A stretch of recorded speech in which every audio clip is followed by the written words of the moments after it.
Hey, Quailog jump scare. We're out here. Give me one sec. I'm just fixing Restream's interface because it likes to bork up every time I stream. But now I can see both YouTube and Twitch. So hi, hello, good morning.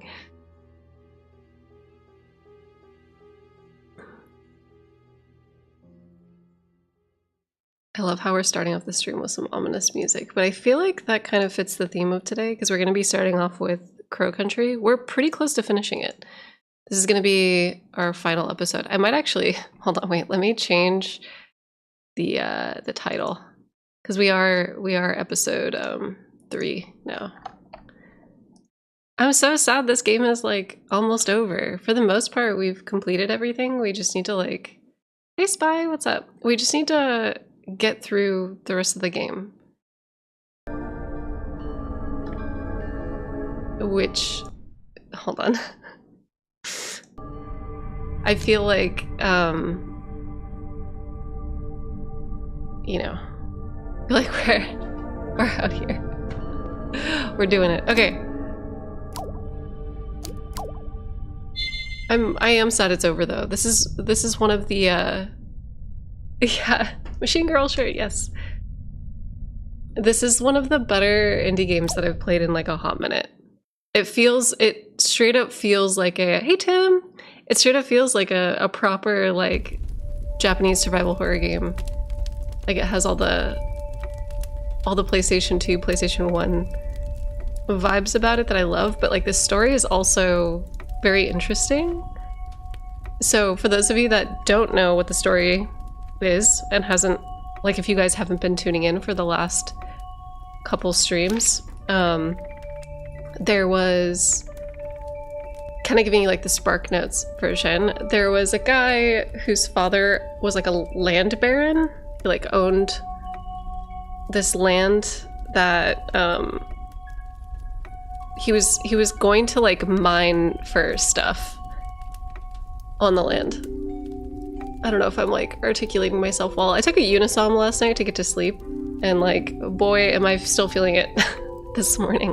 But yeah, he was like a land baron, and his son Edward Crow decided that he was going to build a theme park on their land, but they discovered this like weird plant that's like, well, kind of, it's weird. It moves and behaves like an organism.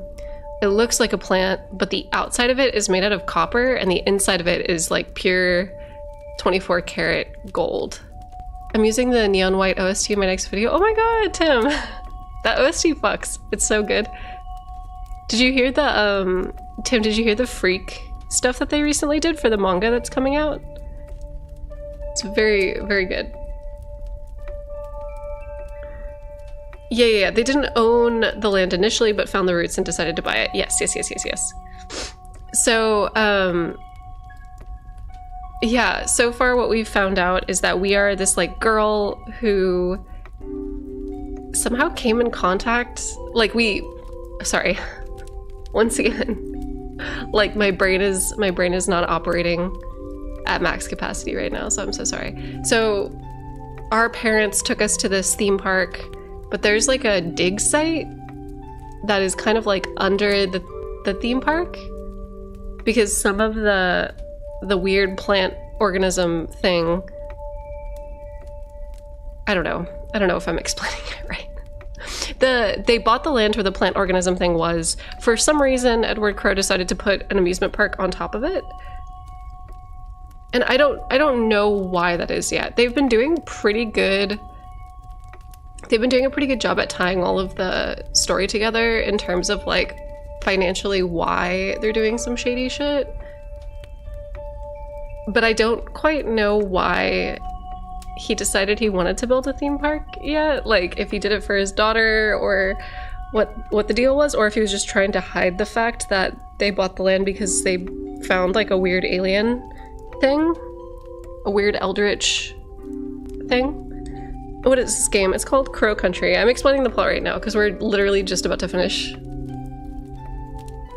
We're just about to finish the game. The theme park was 100% a cover-up. Yeah, so like they bought the land weird eldritch organism is there that spits out 24 karat gold. In order to like hide it from the government, they like built the theme park and then they shipped the gold to Brazil, where there's like a derelict mine, and they are like chopping up the gold and putting it back in like rocks to make it seem like they're finding the gold down in Brazil. But the Brazilian government like clocked what they were doing. And buying eldritch land in this economy, yeah. There's like a whole mess that's happening right now. It's wild. But ever since they started cutting down this, or like harvesting this organism that spits out the gold, the organism is coming out of this like pool of water that's in a cave deep underground. And ever since they started cutting it down, the pool has been like spitting out weird humanoids. Like, it definitely looks like humans that are like, something's wrong with them. Like, it's like the plant is trying to replicate humans, but they're wrong. They're not quite right. And it definitely seems like they're trying to infect or hurt anybody that comes close to the theme park. I don't know if they're trying to protect or if it's just like a zombie situation. Also, hey, Dio, what's up? So what happened to our main character again? Didn't something happen to her relating all this? Yes, so our parents took us to the theme park, like a fun day out.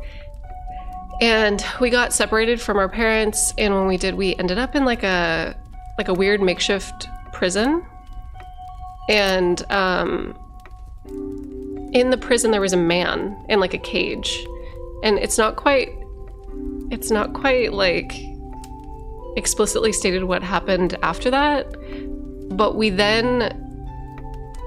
our parents then find us later and something is like wrong with us. I think we were like attacked or like hurt by this creature. And they took us to a hospital.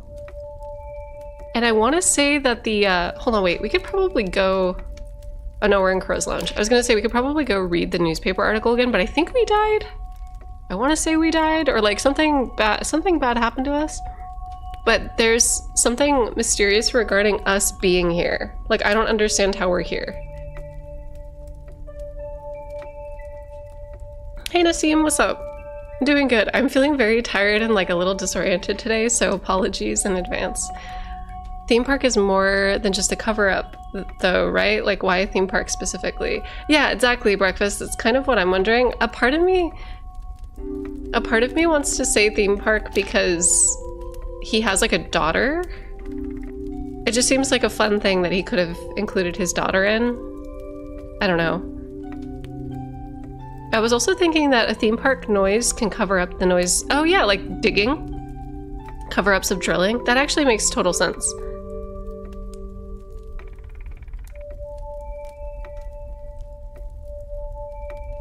You would love the Felvideck game? I'll check it out.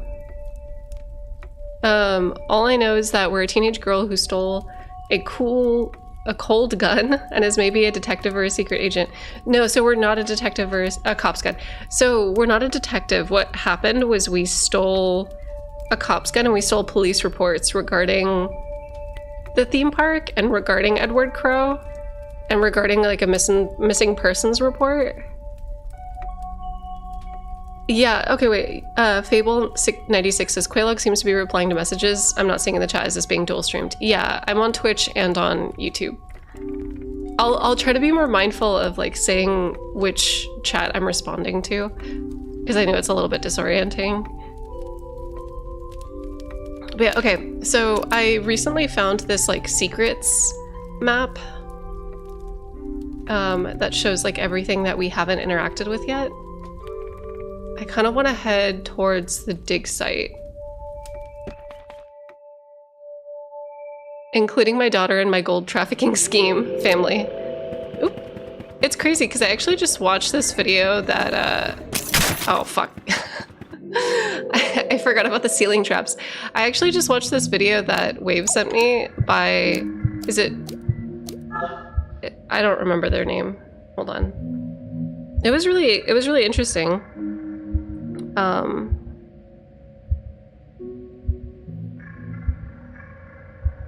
Hold on.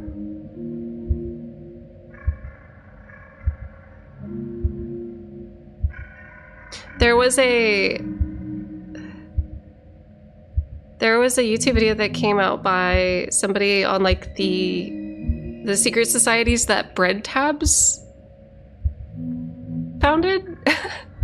And it's weird because there's like a gold smuggling scheme in that video that is like it's a video about like history about hold on, let me pull it up.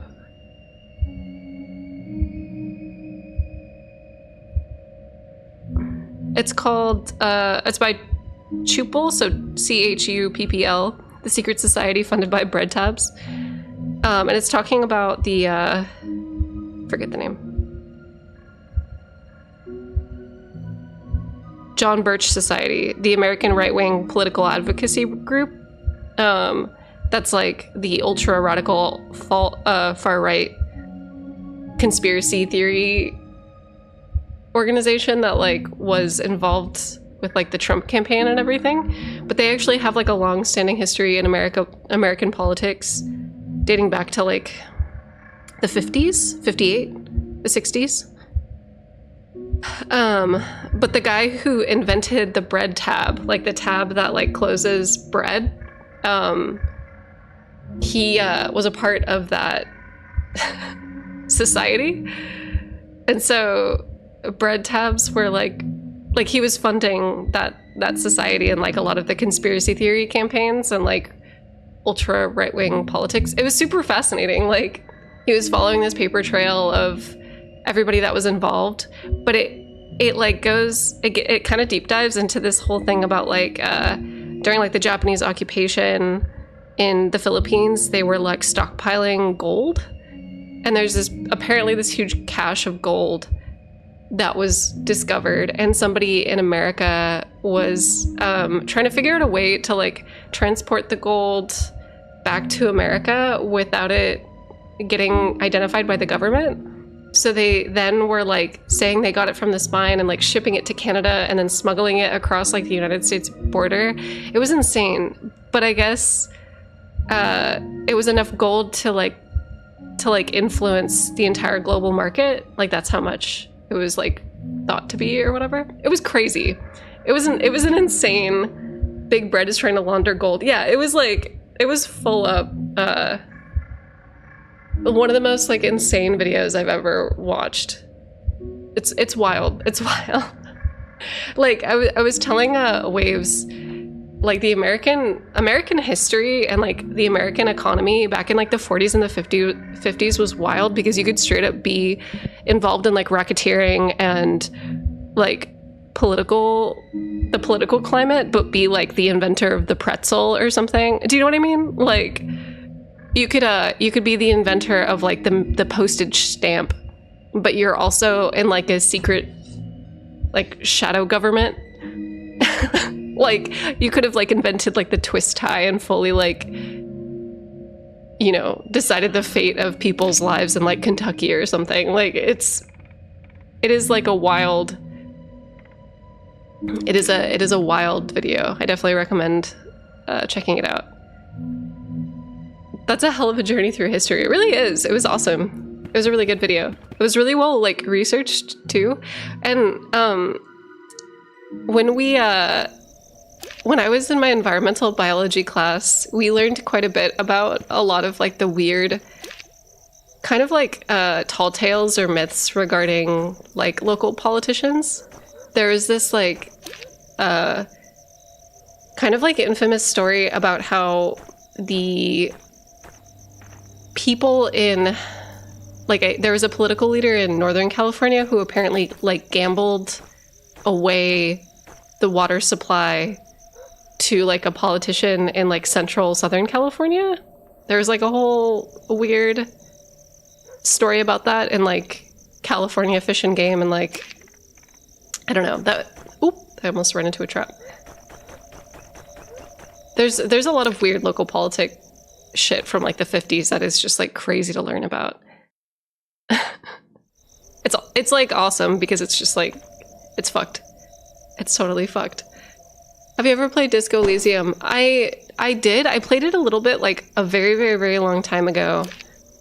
And I've been meaning to replay it and stream it because that's one of the ones that people are like really wanting to see me go through again.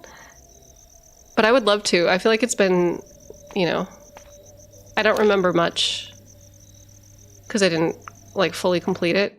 Kind of the same way, like the same thing happened to me with Outer Worlds too.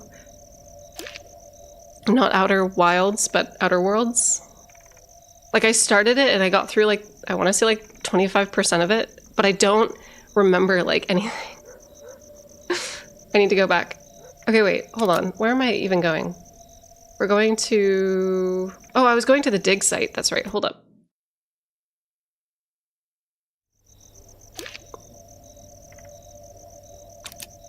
All right, let's go to the gift shop, I guess, too. It looks like... Oh, no. Okay, wait. Hold up. I think the green check marks are the things that I've got. We have to go to the toilet. My bad.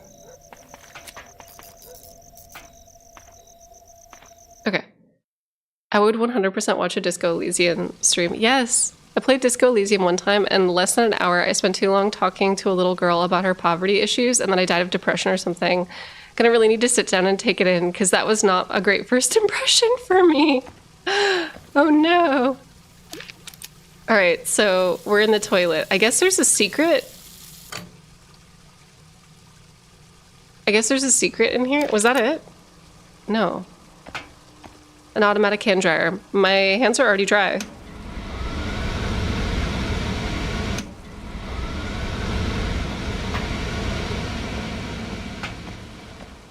It's a urinal. Doesn't look like anyone's cleaned it in a while. Oh, that's right.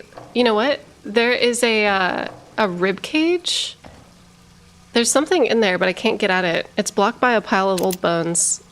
Do I have anything that I can like use to... Maybe I just shoot it?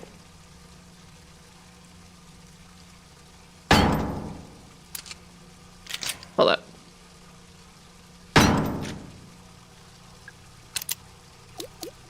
Oh, acid? Does acid... Oh, okay. I think the bones are melting. What's that?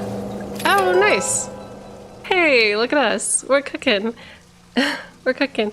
Hey, Marco, how are you doing? I hope you're doing well. I hope you're doing better. Things have been like so gnarly, I feel like, the past 2 weeks. This game has your name written all over it. Yeah, I love it. It's definitely got the like JRPG survival horror vibes to it. I'm living. Okay, we have one secret in the storeroom. I think it's the octopus secret, but like, to be honest, I don't remember hearing anything about an octopus. Maybe I guess we can go investigate and just like see what's up.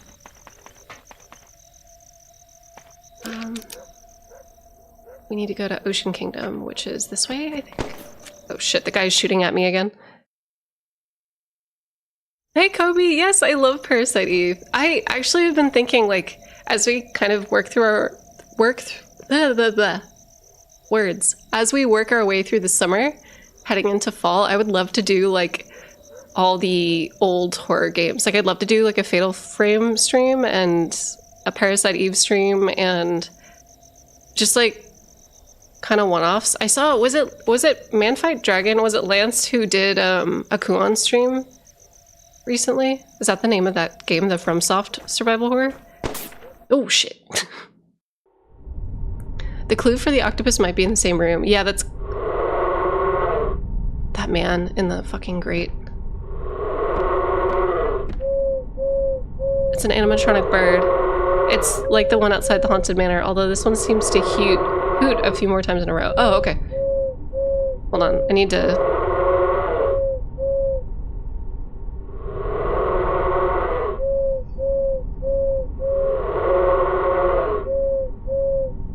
Eight? Okay.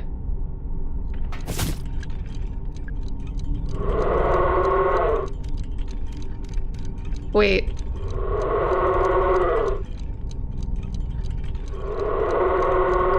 Wait. That doesn't help me with the puzzle.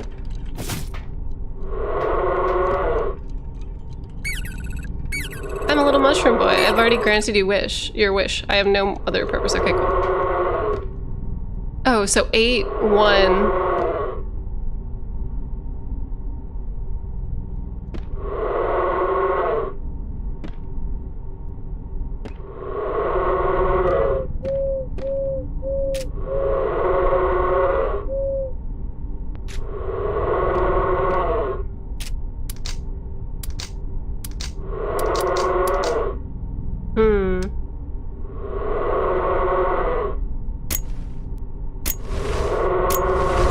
Whoa.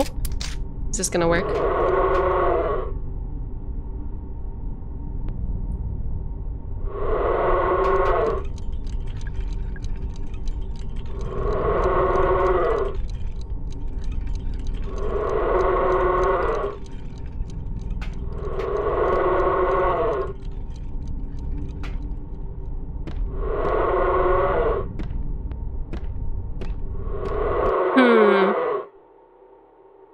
Kuon is such a fascinating game. I actually don't know too much about it. That's like the one survival horror that I feel like slipped under my radar when I was growing up. Oh shit.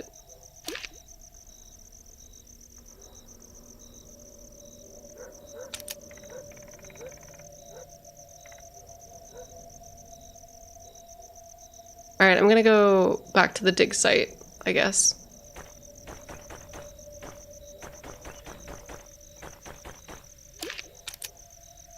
Although I'm going the wrong way. Okay.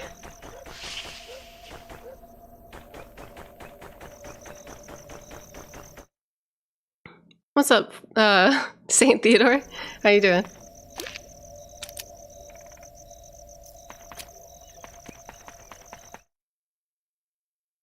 I kind of wonder, so we definitely, as the main character, I think we're dead. I think something happened to us. I don't really understand how we're unique though, and I almost wonder if we're like tied to this place in some way, but I don't know how. Or if like we're not like a ghost, but if maybe we came out of the pool. I don't know. Like the player character, the main character that I'm playing as, definitely has some vibes about her that I'm curious about. Surviving, same, I feel you.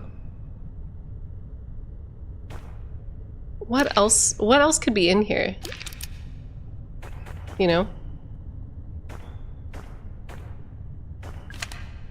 If you can't find the crank handle, okay. Let's see. There's a good amount of gasoline inside.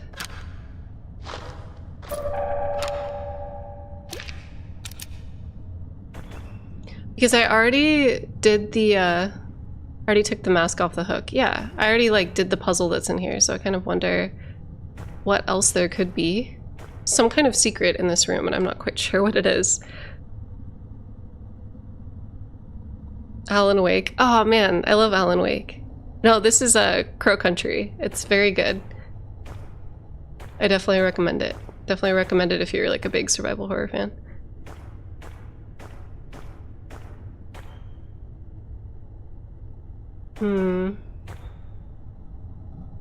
It's a bucket. It's empty. Oh, shit. Okay. There we go. Shotgun laser. Okay. Let's go to the dungeon next. I do like the early PlayStation aesthetic that's on the rise. Me too. I think I talked about this during the first episode of this stream, but there's something about like the way that I don't even know if it was called like shaders back during this era. I don't know like how the tech and like the art has changed.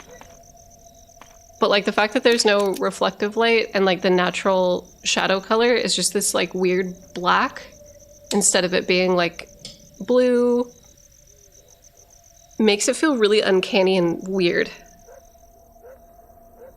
Do y'all like, okay, wait, You know that meme that was going around where people were talking about like picturing the apple, like how do you visualize something in your head? I feel like I can fully visualize an apple. I can like rotate it. I can, you know, hear the sounds. Like I can picture the sounds of like biting into an apple in my head. I can like think about the texture and like I can definitely like envision it in my mind's eye, but the way that like the lighting looks when I'm picturing something, like an object or a thing, is black like this. Like I can see the apple, but like everything else is like black. And even when I picture like a blue sky or like sunlight, it still feels like forced. Apple rotate.gif, yeah. LOL, yes, apparently people have some PS1 or PS2 style graphics in their heads. For me, it's not that like the fidelity of the apple is like a PlayStation, but I don't create a lighting source or have a background. No. Yeah, Major Monotone. Yeah, Major Monotone on Twitch says, oh, so you don't create a lighting source or have a background. No, like naturally in my mind when I think of objects and I'm trying to picture them, it's just like the PlayStation black, like, you know?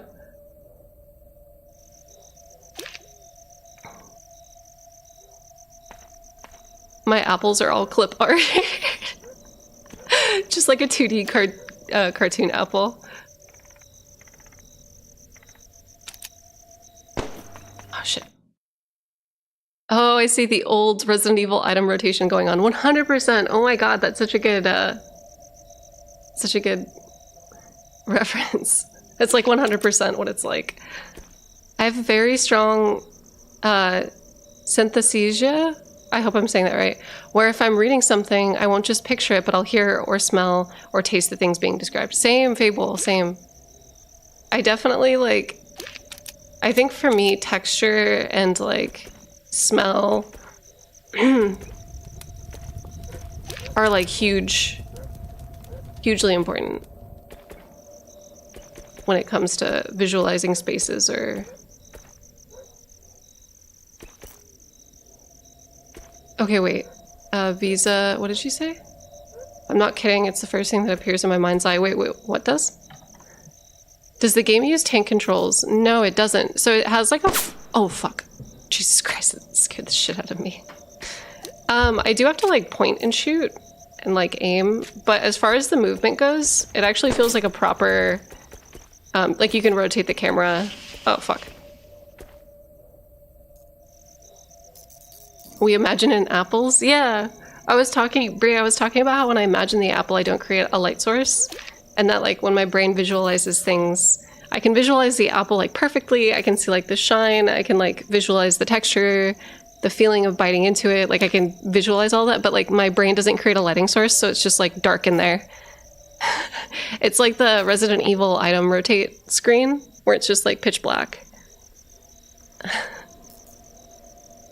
Okay, kind of like remake, but no fixed cameras, I guess. Yeah. I really struggle with rotation in my imagination. Everything spinning crashes in on itself because my brain can't keep up. I can't imagine a moving car without the tires falling apart. Oh my god, that's wild. Mine is usually in golden hour light. That's my default. That's cool. I definitely think, like... That's so elegant. Yeah. I wonder why that is. I wonder why our brains like default to certain things. Like I always thought maybe it was because imagining like a light source or imagining a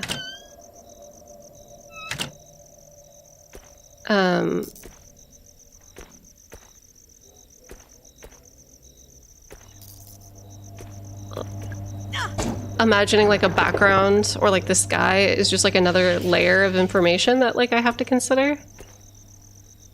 Ooh. Wait, what's that? It's a bottle containing an antidote. Take it.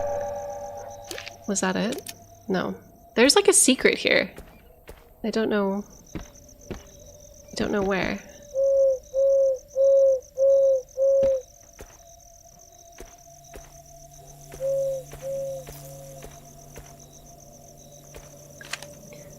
If you're doing maintenance in the Haunted Manor or trying to access the... Okay.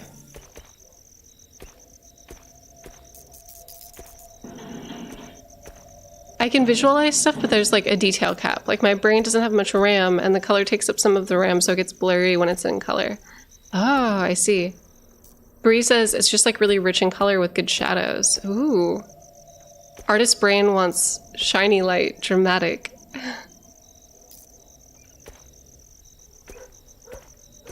See, I draw and I doodle too, but like I think that the things that my brain considers are different when I'm like processing visual information. I'm not really thinking about like shiny light necessarily, but sometimes I think more about shadows. Obviously you have to think about reflective light, but I don't know.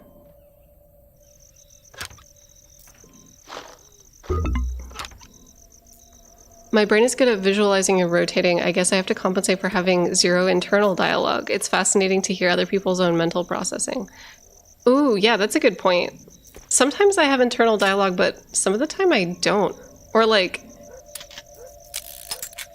sometimes it'll manifest more externally. Like if I have to keep tabs on something, I'll like verbally recite it to myself out loud, because that's like how I combat ADHD. But yeah. Speaking of lighting, the apple on top of the witch hut is suspiciously well lit. I wonder if you could shoot it. Oh wait, the apple on top of the... Apple? Oh. Yeah, what? No, I think it's like too high. Hold on.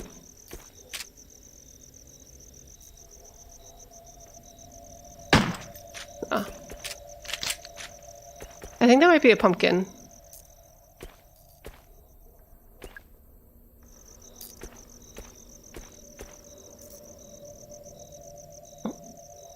It's fascinating when I learn an artist friend is not able to picture anything in their head. It just means the sketch stage for everything is very important. Oh, yeah.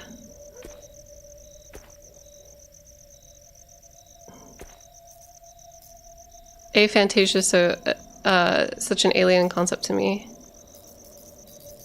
Fable says, oh my god, same. Talking myself through the steps of doing something out loud is the only way I get shit done with unmedicated ADHD. Same, Fable! We're both raw dogging life right now, and like, you definitely have to... Like, the way that I keep on top of it is,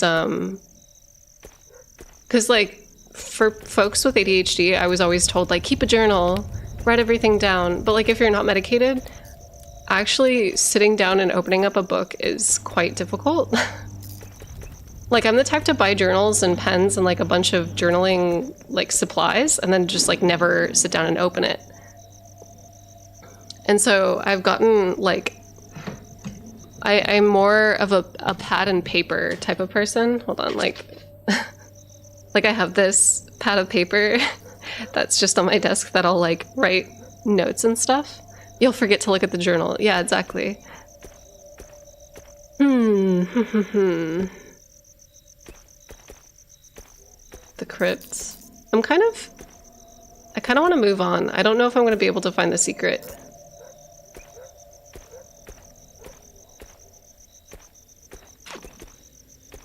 Yeah, let's just move on. That shit drives me nuts. Make a note of it so you don't forget, and then I have to remember to check the note. You've just added something else for me to track. Yeah, exactly.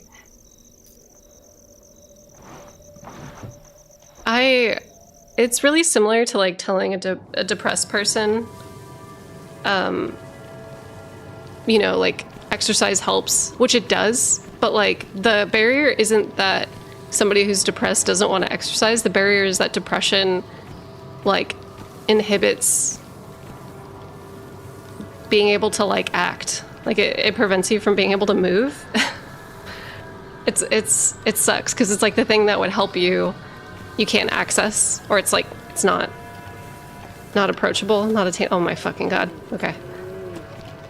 I don't know if I want to get the secret that's in here either. I don't know if it's worth it. Like, is this worth it? I simply do not know. Oh. Wait, was this where I came in through? I like don't think or remember to exercise. It's become it's been like 6 years of me trying to become a gym rat to actually become one, to where like I can tell like one, exercise isn't aversive to me anymore, but it took me like I want to say 3 years to get to that point, which is like kind of crazy to think about. Like it took me like 3 years to get to the point where like going to the gym actually, like I know it'll calm me down and I know it'll excite me and it doesn't hurt anymore to go. It just genuinely feels good to go. And the only thing now that I have to like battle against is like that layer of executive dysfunction to like get me out the door, you know? Whereas before it was like the executive dysfunction of like, I don't, you know, trying to get out the door to do something that's difficult is like just that's like too many layers of, you know. Oh, grenade. Was that it? No. There's another secret in here. What? Okay. I still can't go to the gym for the fear of people judging me, but home exercise has legitimately helped a lot. I know, right? Sometimes you just have to push it. There's no other way. Yeah, that's how it was with me going to the gym. That was like pure pushing and like falling off and like getting back into it and then falling off and then getting back into it. And I still do that from time to time. Like I'll still take like several week or month breaks in between. But like when my life is stable and I'm not having to like stress about, you know, financial shit or other stuff, I feel like I'm able to go consistently now. I don't want to like hang out with this. Oh no. Is that what I'm looking for? Okay. Oops.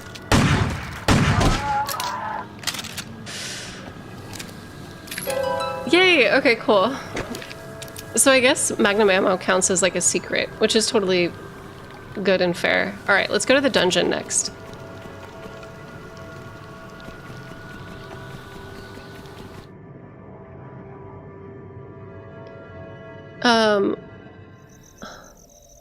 Wait, what? Hold on, I missed something in the chat. Sorry.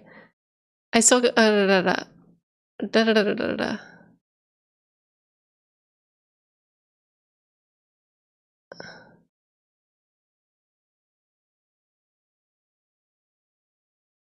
Oh, we're talking about the word we.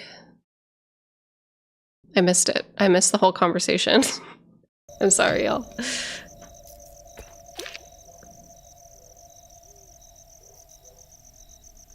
An avenue to home exercise I've found through, or has been, sorry.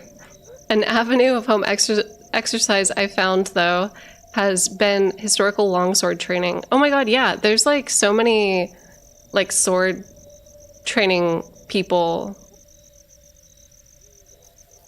We're comparing internal processes of styles and experiences, referring to yourself as we instead of I. Yeah, I know that there's some people that do that.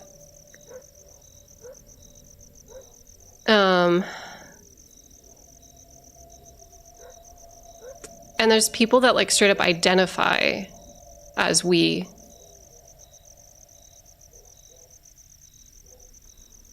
Wait, one time I messed up while lifting at the gym and some jack dude said you must be the new guy and it scarred me for life. Oh no! Tim, no! That's the worst.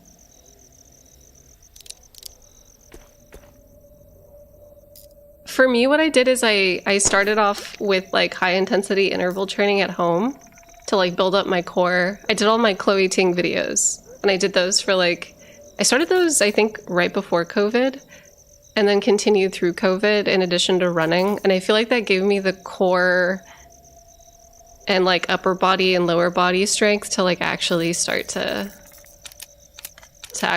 like go to the gym and not accidentally like injure myself or make mistakes. I think that was like a big one for me, is just like being able to feel like I'm not gonna fuck up. Oh my god, this man keeps shooting at me. Hold Hold on, I have to go to the dungeon. Is this the dungeon?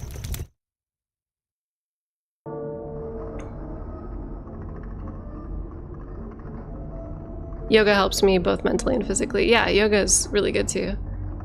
I really just don't want to go run. Okay, D-Rock, that was like my feeling too. I was definitely more of a, like when I first started, I loved lifting weights.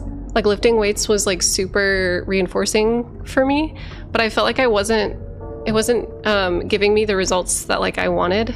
Cause I'm like I'm relatively tall. I'm not like super duper tall, but like I am the same height or like a little bit taller than some of my guy friends. And I'm taller than most of my female friends by like a significant amount. But when I work out, I definitely like, I don't know, like I fluctuate. I definitely have broader shoulders. And when I work out, we were talking about lean beef patty yesterday, but she's a content creator who's like become kind of viral because she's very like muscular. She has like a certain build that just works for how she has been like working out. And I feel like I'm a little bit the absolute unit of that woman. Yeah. I feel like if I actually worked out and like bulked up, that is kind of the body type that works best for me. Like being super duper slim, because I have what's called an H-type body. I'm not like curvy and I'm not like very petite. I'm like quite broad and quite like a square. I like when I was younger, I used to get confused for like a boy from behind. But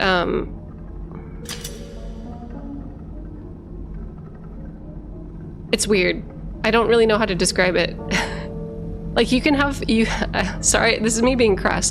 You can have a booty, you can have a butt, but still not be curvy. Does that make sense? Like you can be, your torso doesn't dip in. Like I'm very flat, but then like booty. Built like a refrigerator. Innate strength build. Yeah. It's the side curves. Yeah, I don't have the side curves, but I have the back curves. Hips, yeah. Alright, what? So apparently there's another secret in here. You talking hips? Yeah. You're referring to the hourglass shape. Yeah, I'm not hourglass, I'm H. H body type.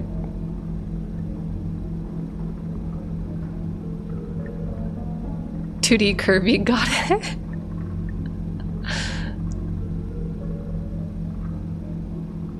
But yeah, there's I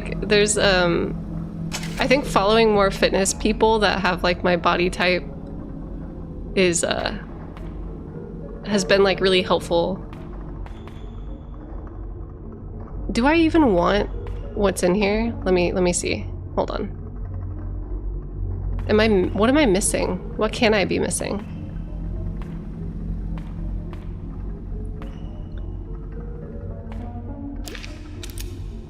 Oh, it's not even in here. It's like the room beyond this? What?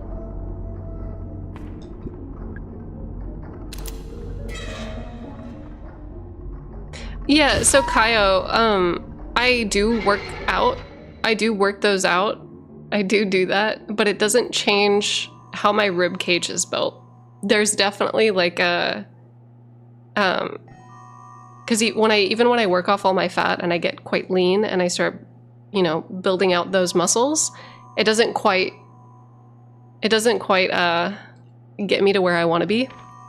But at the same time, like I was trying to say, sorry, following Lean Beef Patty has, because she had this whole talk about how she was exercising to get a particular body type as opposed to exercising for her body type. And she noticed that she started to get better results when she just exercised for her body type and wasn't trying to like,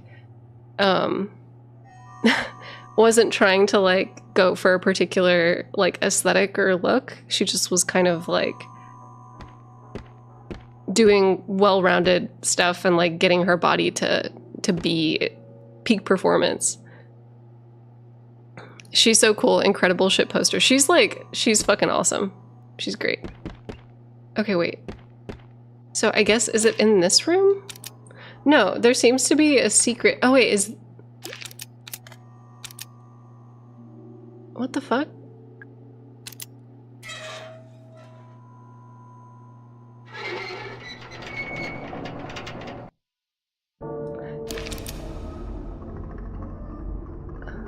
I'm so, like, confused. There is a room.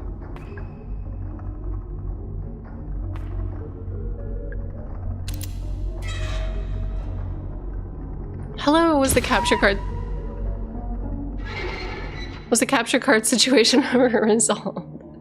Yeah, it was. So, HTCP got re-enabled on my console. I did not re-enable it. I don't know how it got re-enabled or why it got re-enabled. But it got re-enabled, like, back at my old place, I think during, like, a console update. And, oh, I see. How do I get that? How do I... Oh, maybe I had to have gotten it before I closed this door. But now that it's open, I'm like stuck. Oh, wait. Can I... There we go. Oh, all right. I think I understand. I think I understand what I need to do.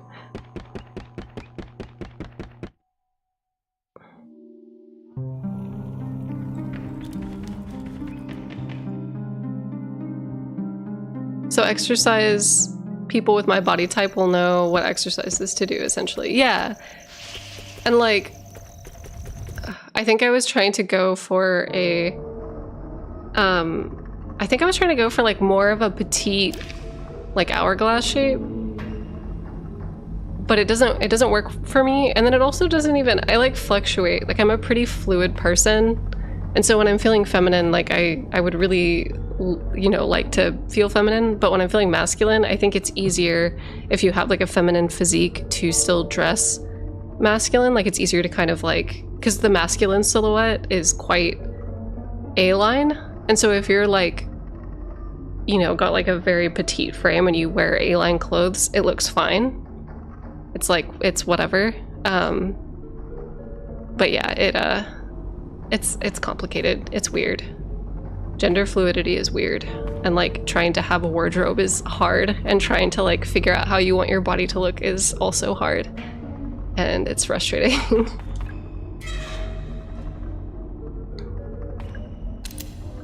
What is the plural of dingus? Dingai? Dingies? Yeah, I don't know. I always thought it was, like, the singular is the plural, like deer, kind of. Yep, it bothers me a lot. Yeah, it's hard. It's hard out here. Cool, okay.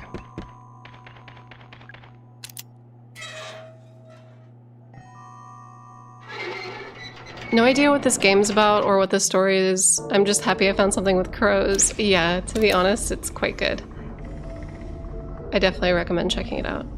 Alright, so the storeroom and the haunted hilltop are, like, the only areas with puzzles? Okay, wait, so it seems the clue to the octopus puzzle is in the submarine for some reason. Okay. Thank you for looking into that for me. I think that was, like, the only thing that I needed, like, a full-blown walkthrough for so far, which is pretty good. The puzzles are quite solid in this game. Like, they're challenging enough to where you feel, like, accomplished when you resolve them, but they don't feel like too frustrating. There hasn't been any puzzle where I felt like, damn, that's unfair, or like, that's stupid, which is really nice.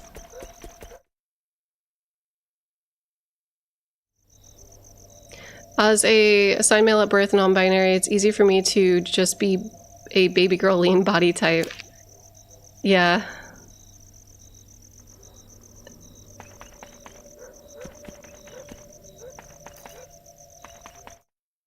To be honest, it's a vibe though. That is the vibe. That's the vibe that I think I'm shooting for. Oh wait, I didn't go to the...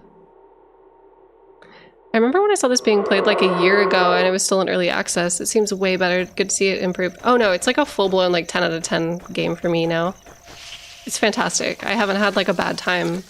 I haven't had a bad time, like, not once in this game. Okay.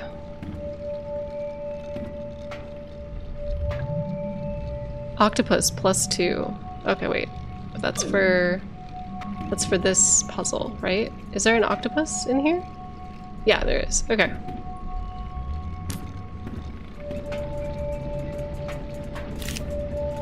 Hey Ed, how's things? I got your shipment.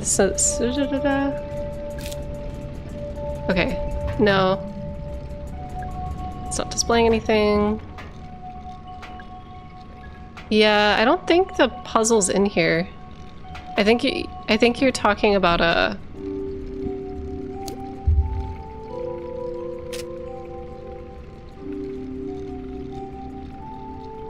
I think that they're talking... I think this is this octopus. Because this is a puzzle that also includes an octopus. Does that make sense? It's not super obvious. So, is it 2? So it'd be...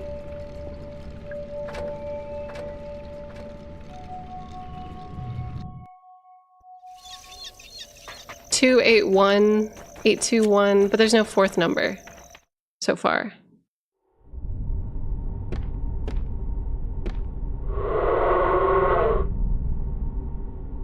Do you want to? Yeah, just give it to me.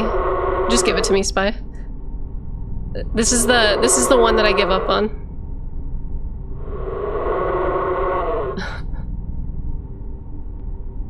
Hey, Shocking, what's up? This music is so Majula coded. I know, right? I love it. Ow.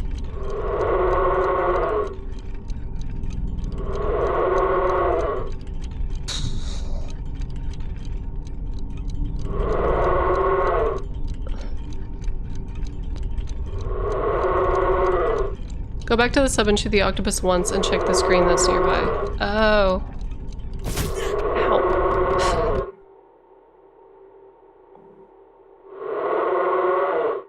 Okay.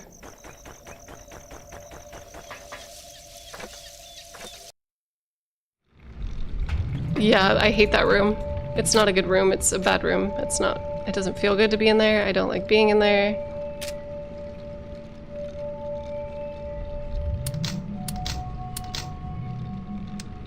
I need the octopus to, like, chill out. I need the octopus to come closer, because this is, like... There we go.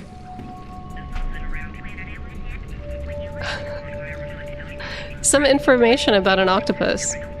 This Great Pacific octopus weighs exactly 1825 ounces. Okay. 1825. 1825. 1825. 1825. You guys are seeing like my ADHD strats in real time. I don't think about the word, I have to say it out loud. Okay. 1825. Alright. Nice, nice. Okay. Ah. Never going back in there again. Never again. How many bosses have we fought, if any? We fought like 4 or 5, I think. I think there's 4. Okay. Alright, y'all. This is the end. Oh, wait. No, there's one more puzzle in the Haunted Hilltop. Spy.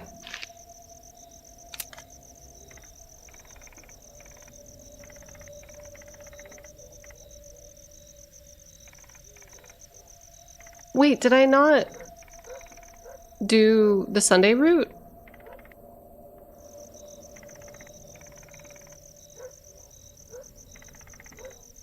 Weird.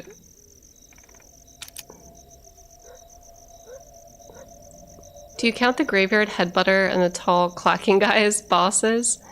No, I don't think so. I think that those are just like enemy types because they show up multiple times. Oh, also, for those of you, hello fellow crowers, I can't believe Twitch notifications failed me. Don't worry, you haven't missed too much. There hasn't been like a lot that's been going on. We're just cleaning up and getting like the rest of the secrets. Also, for those of you that are wondering why I'm slurring so fucking bad today and like stuttering very bad today, I might be getting an onset of a cluster headache. It's been a couple days that my slur and like my stutter have been really, really, really bad. So just be patient with me as I try to like use words. Because it's straight up like stroke-like symptoms where you just kind of lose the ability to articulate and like talk. Remember that other animatronic bird in the storeroom, the one that tweets 8 times? Yeah, I do. Oh, I see what you're getting at. I see what you're getting at.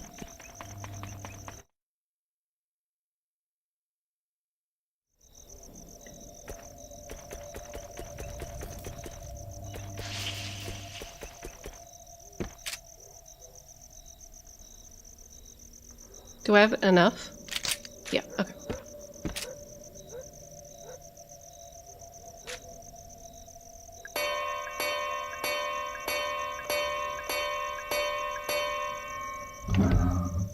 Hey! That was cool. That was a good one.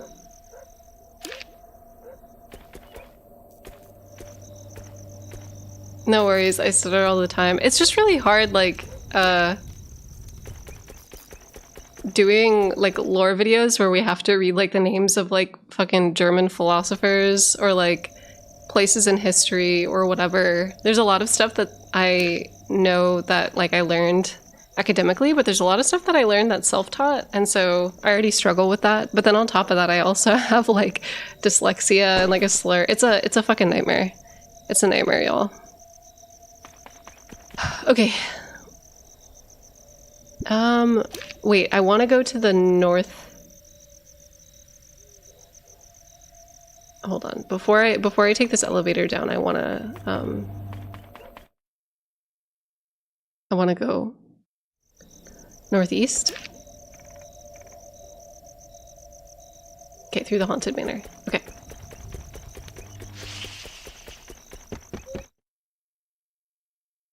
Ancient philosopher Refid Lynn Schneider. Yeah. Yeah, we're out here. We're out here. We're doing the Lord's work. Alright.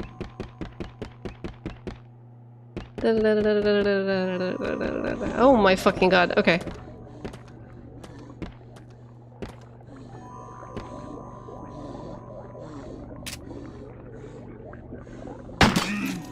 Come on. Hey. Oh my god. Oh my god, okay. Woo. Also, hello everyone. Hello Darth. What's up? How's everybody doing? Okay, wait. Sunday? Root Sunday? Why did I not get Root Sunday? Is there no root? Oh. This is... Oh, I see. This is the one that's preserved. Okay. That makes total sense. What did we think of the new tweet? I feel like we're gonna get Castle Soul lore. Wait, what do you mean? New tweet? Oh, you mean the FromSoft one? The Umbra? I think... Okay, wait, let me break this down. So for those of you that missed it, there was like a FromSoft tweet this morning that... that was talking about the new enemies that have like these guys.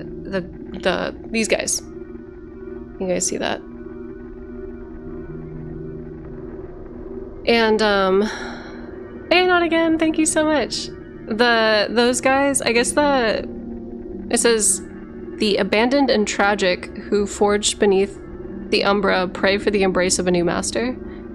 I think that like the term like who forged beneath the Umbra is referring to like anything that eclipses the light of the Erd Tree. And like since we're in the Shadowlands and there's a shadow tree, I think maybe that's what it's referencing, but I don't know. The use of Umbra has me staring. Yeah, Umbra, like, is anything that eclipses the light of the Erdtree. So it could be like the moon, or it could be like just anything that eclipses, which is really interesting. But the phrasing is so weird. The abandoned and tragic? The abandoned and tragic who forage? Like, that doesn't... Shouldn't it be like the tragic abandoned? The abandoned and tragic. I guess you could use tragic as a noun, right? Is that a thing you can do? I feel like this area is like deep root depths, but even darker. Yeah, in a way, but it all seems like it's on the surface.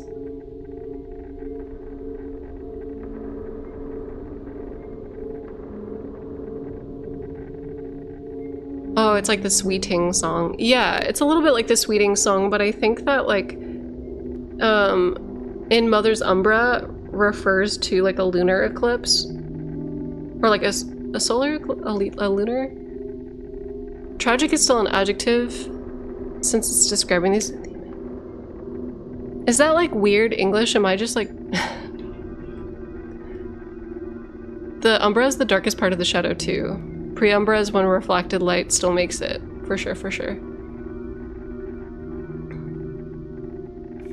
Yeah, Umbra can have 5 different meanings relating to Erdtree, Renala, Mikola, etc. They're cooking something. I definitely think it's like the light of the Erdtree is like the sun. And like, no, it's perfectly fine. I don't know.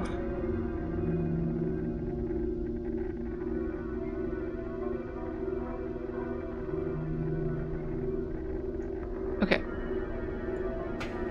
Oh, so these guys have like no light on them. They're in the darkest regions, it seems like. Yeah, because they're in the Shadowlands. But it seems like they were loyal to somebody and they had a master, but now they don't? I don't know. It could be the lower trunks of the 2 trees where sap is and they collect it to their weird heads forage. Yeah, I definitely think, you guys remember in Dark Souls the candle wax guys? Like, I kind of get those vibes from this enemy a little bit. Like people who dip their heads in like the candle wax, but instead it's people who dip their heads in like tree resin or something. I don't know. They want a new master. Yeah, I'm assuming that whoever was their master in the Shadowlands is like gone or something? Was defeated? It would be interesting to have sound-based enemies, yeah. It would make a lot of the thief stuff really, really cool. Alright, we're going to pass through here. Woo. And I need to go to the Center Crow elevator. The enemy in that photo looks Bloodborne coded. Yeah, it does look like Garden of Eyes, for sure. It has like the same kind of glow and like fat head thing going on.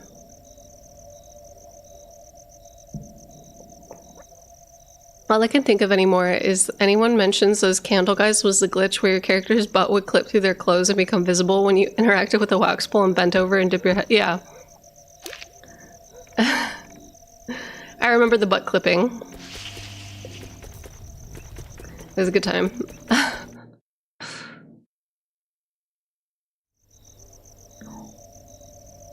Dangerman is asking, is there any environmental-based lore and storytelling here? So there's both environmental storytelling and then also like actual story segments, because there's other NPCs in this game. So you get to like have dialogue with people. It's good. Shit. Okay.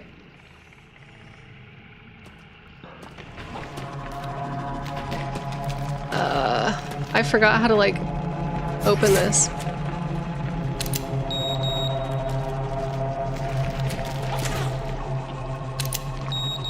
I might have to kill all these mans. Okay. Man, I don't have many healing items left. Oh shit! No! Oh my god. Okay, so Julie has been potentially killed, and now the cop is... Oh god, it's Harrison. He's dead. He must have been attacked by those... Wait, no, he was shot. Harrison, I'm so sorry. Harrison James. ID number 05061. I might have to write that down maybe. I don't know. I don't know if I'm gonna need that. I've just been writing every single number down.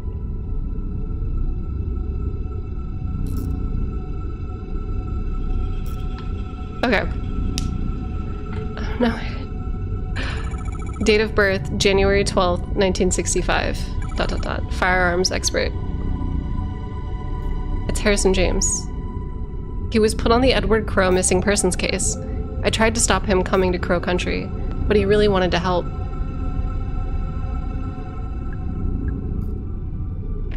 Rest in peace. It's just a grubby old sports bag. It seems familiar somehow. There's something in there. It's empty. Okay. Southwest. Southeast. Okay, so there's... Oh, so all the doors are open now. Right. Shot by whom? I don't know. I don't know who shot him. There's somebody who's been like trying to shoot me while I've been running around the park. I don't know who it is. The mining lanterns are really old and need replacing. Any kind of spark that tends to set off the oil that's trapped inside. And if... Wait. Any kind of spark tends to set off the oil that's inside. And if that happens, just give it a whack to disperse the oil. The flame should go out. What?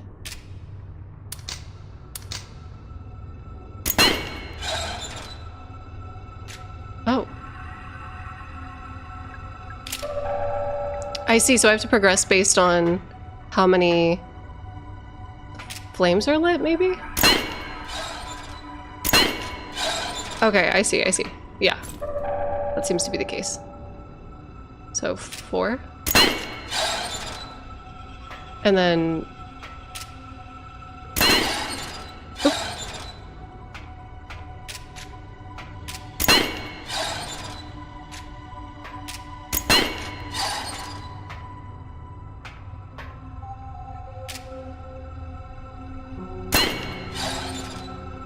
Okay.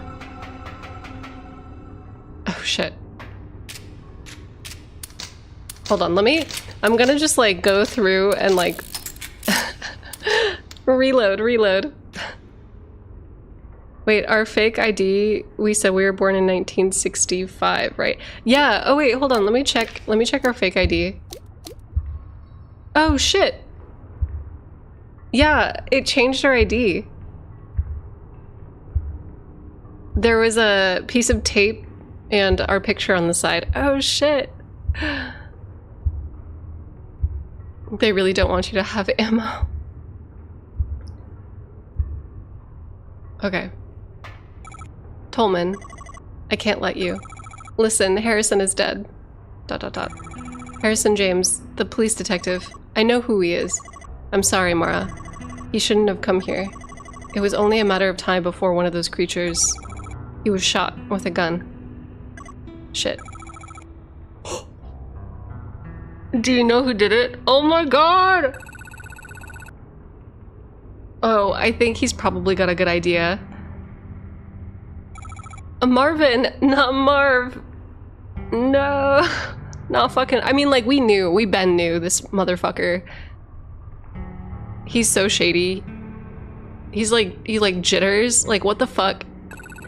Look, kid, this is nothing personal, okay? Put down the gun, Trumbull. And then what, huh? Go home, forget this whole thing ever happened?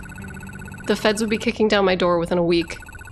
I'm culpable for all this shit. So for those of you that don't know, so Edward Crow was trying to like smuggle gold into Brazil to then say that he was mining the gold from Brazil because he didn't want the American government to like get control of his mine in America and like his operation in America because it was like hella suspicious. So he was hoping that like by importing it that it wouldn't look as suspicious and that like the government wouldn't try to like investigate what was going on.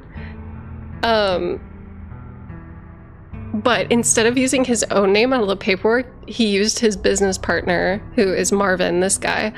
So Marvin is like backed into a corner with all this shit right now. Like Edward Crowe is not culpable for anything. And his business partner, who was like just in on it with him, is like, he's like fully culpable. I know, I am too. But Mara is not, so leave her out of it. She knows way too much. You think she won't rat us out? Hell, she already tried. She was getting real chatty with that pretty boy officer. I tried to stop him from coming. I kept telling him to leave. Well, he didn't leave, did he? And neither did you. Now it's all too lit. What was that? No idea. Bullshit. If this is some sort of trick, I ain't... Oh! Julie! Oh my god! Julie really like... Julie really just fucking killed Marv.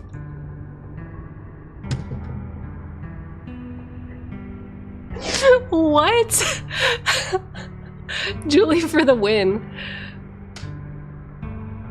This girl does not know where she is. What the fuck? I thought you died. Julie? Hey. Alright, work. What's going on? What are you doing in there? I'll tell you if you help me out of this thing. Oh gosh, I'm sorry. Tolman, will you give me a hand? Sure. You go, girl. They hate to see a girl boss winning, for sure. Julie, I thought you'd been... I mean, I came out of the boat ride and you were gone and there was blood.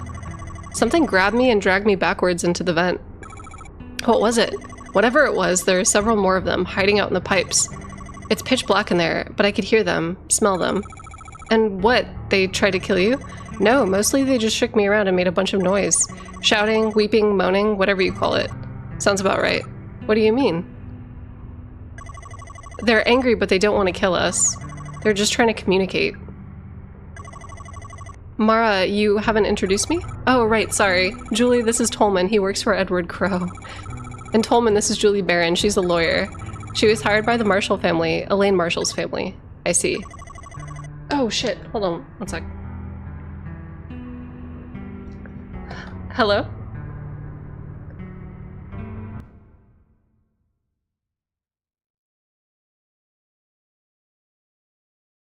Never mind, it was a scam. It was a telemarketer. I was like, ooh, shit. Hearing back about work? Let's go. What are you two doing down here? Someone's been killed, shot. A police officer. Goodness me. Tolman here was just about to deal with it, weren't you? I'll come with you. I have experience with this kind of thing. Girl, you're a lawyer. Since when were you, since when are you like in a forensic... Are you in a co-working space? No, I'm not in a co-working space. I'm in my house. But I'm like actively waiting to hear back about a job opportunity, so maybe the telemarketers would have hired you. Yeah, to scam other people, 100%. Something else, Natalie Crowe is waiting in Edward Crowe's office. Would you go see how he's doing? Or she's doing? Sorry. Crowe's daughter? Sure, of course. I'd love a chance to talk to her, actually. You're not... One last thing, Arthur Mole. He's out in the staff parking lot area in my white Fiesta. Will you go check on him too? I've left him alone way too long. Of course, we can do that too. Thank you. Mara, what are you going to do? I'm going to do what I came here to do. We'll be waiting by the car, okay? Okay? Thanks. Come along, Mr. Tolman, we have lots to do. I'm so glad that she's not dead. Some lawyers spend a fair bit of time at crime scenes reviewing evidence. Yeah, but like there's definitely like a forensic team that like is there dealing with bodies beforehand, and then like like she's straight up dumping a body right now. Or like handling a body. I don't know. This is a lot. I've got a scam call at 8 in the morning on a Saturday and I've never cussed someone out so much. Oh my god.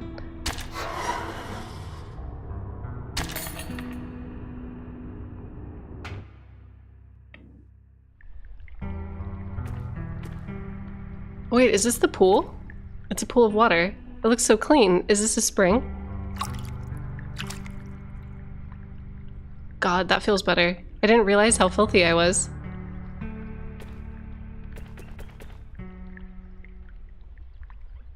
Mmm.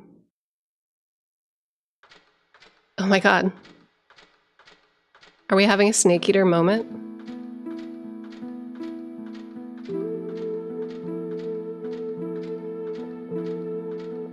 Like inverted snake eater? What a thrill. Yeah. I wonder if we're gonna get some credits.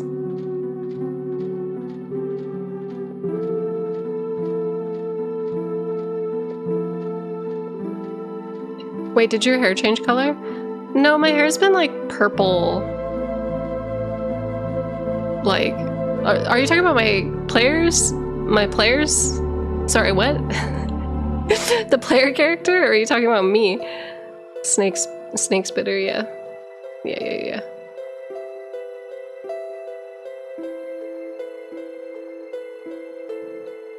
The character's hair, yeah. No, her hair's been like purple this whole time. When she washed her face? Oh, maybe. No, it's still purple. Whoa, what the fuck?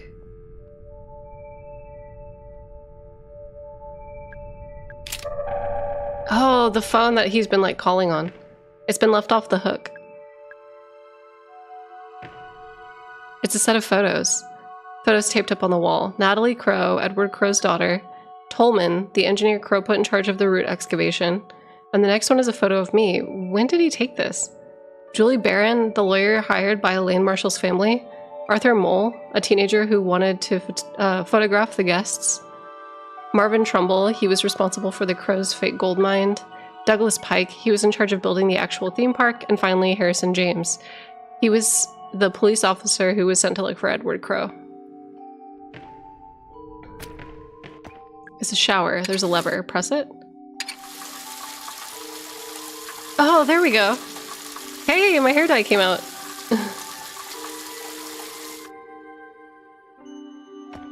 Aw. It's me. 5 glass vials, each with the same pale green liquid inside. I don't know what they're here for. I'll leave them alone.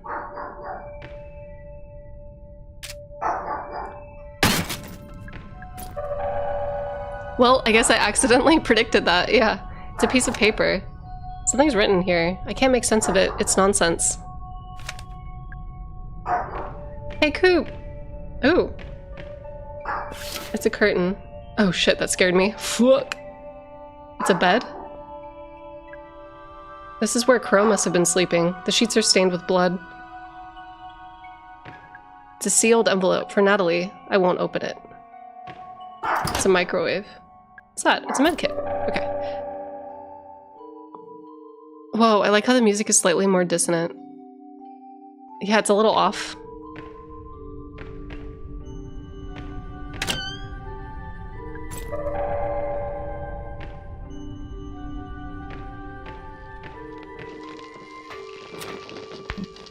Relatively simple way to get up to the surface.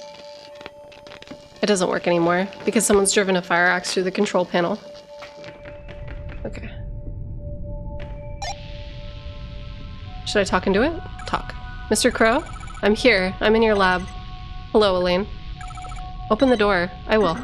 But first, please pick up the glass vials I've laid out on the counter. Why? Please. Fine.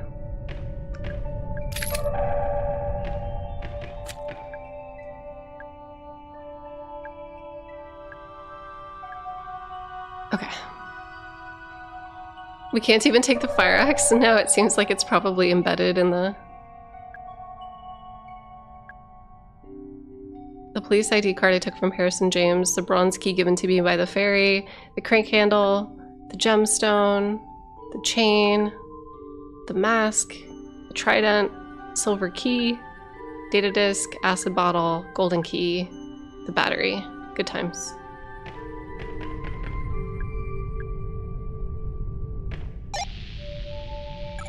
Mr. Crow, I have the vials. Open the door. Stand back.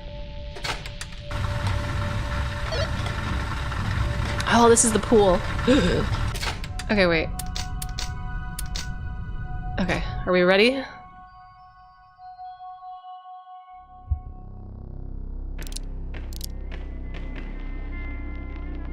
Wait, her name changed to Elaine? Wait, it did? Oh my god, it did! In the upper left. Nice.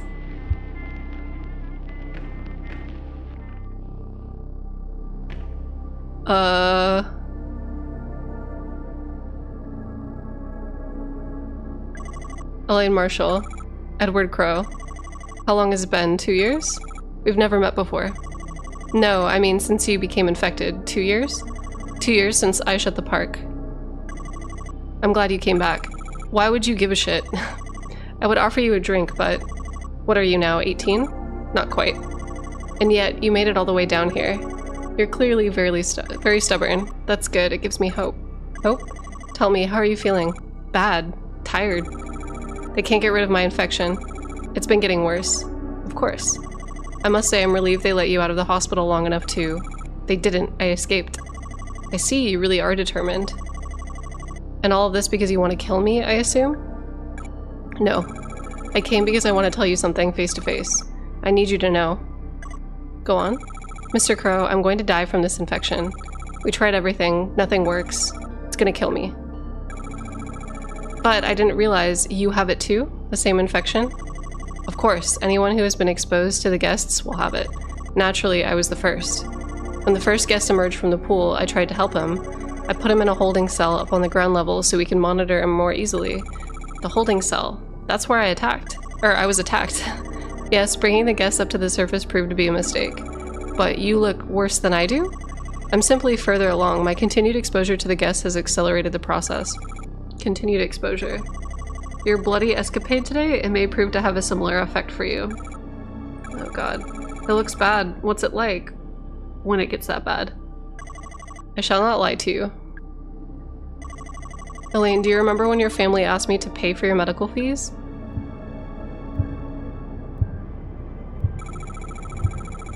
Yeah, they're holding you accountable since I was injured in your park. But you never paid them. My lawyer is still trying to take you to court over it. Yes, this was a deliberate decision on my part. Knowing the nature of your illness, I knew there could be no cure found at the hospital. Wait. But there is a cure. I made one. You? How? I had to reverse engineer it. I've been studying the highly infectious bacteria on the dead bodies of the guests. New kinds of bacteria that nobody knows about yet. That's been the problem. It's no surprise your doctors were stumped. Those vials from your lab? Yes, those have the cure on your person, or you have the cure on your person at this very moment. Oh my god. 5 vials, enough to cure 5 people. 5? Harrison and Marvin are dead. So that leaves you, me, Natalie, Tolman, Julie, and Arthur.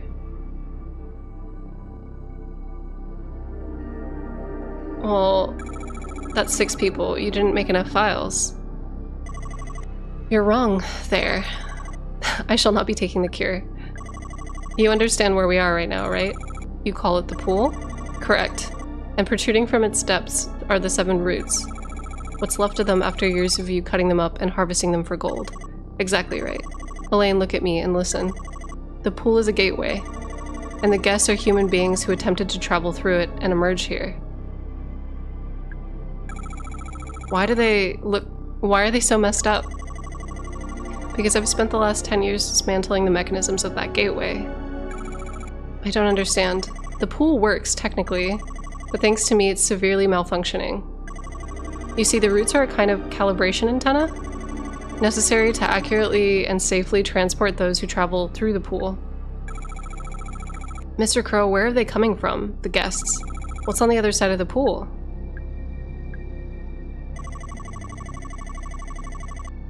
What? You understand now how my excavations have been causing the mutations of the guests.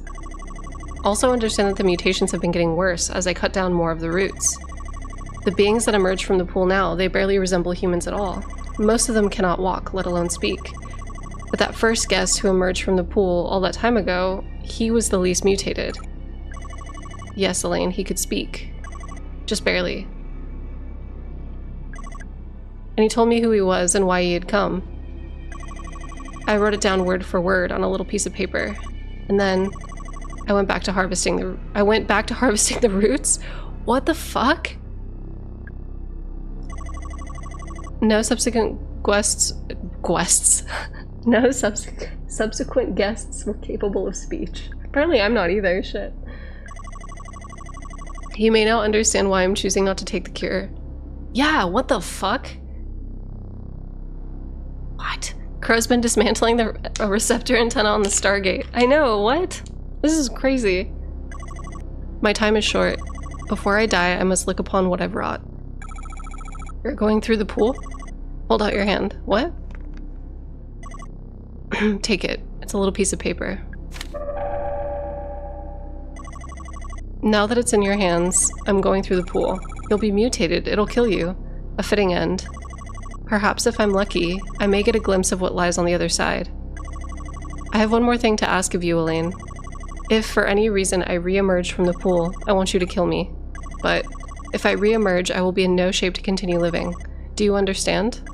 Goodbye, Elaine. I raise a glass to your future.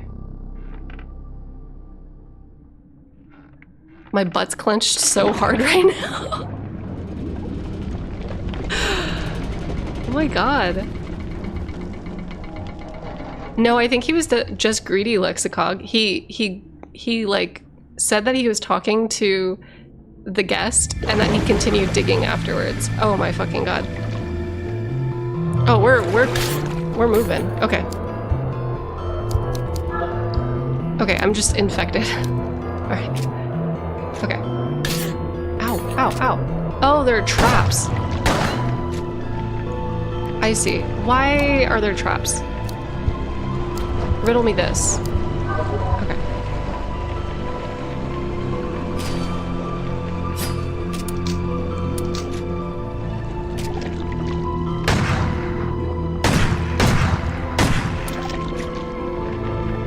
Ah, god damn it. I thought I was gonna be able to...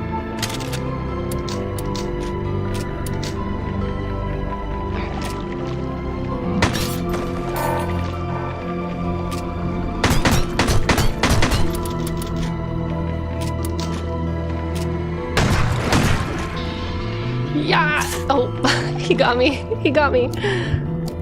Okay.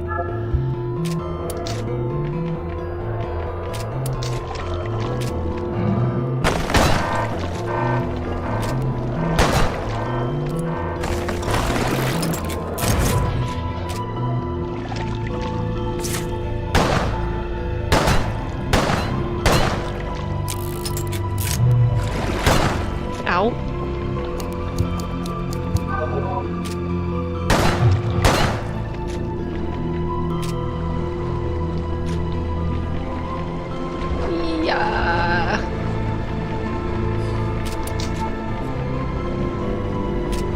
No.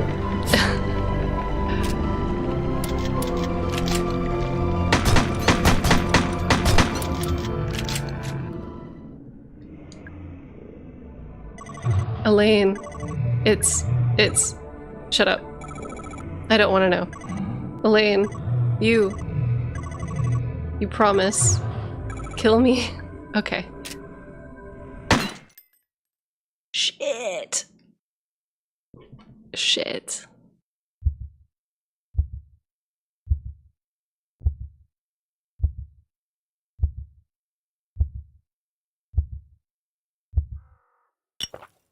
I'm using the... Damn, no hesitation, no! We drink the goop. We drink the goop together. Staring into the flames. I feel something. It's a curious mixture of hope and dread. Oh, it's like the save. Maybe everything will be okay.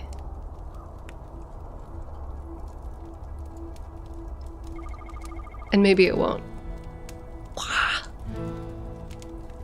What? Is the goop gonna work? Oh my god. What a fucking... What a banger. What a good game. So we just read the piece of paper, or is she gonna burn it? Oh my god, I forgot to read the paper. Maybe, is there a New Game Plus? Can I read the paper? Maybe I was supposed to read it,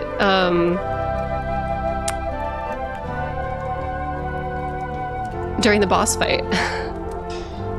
I wanna know! Me too! What? My dumbass didn't, like, think.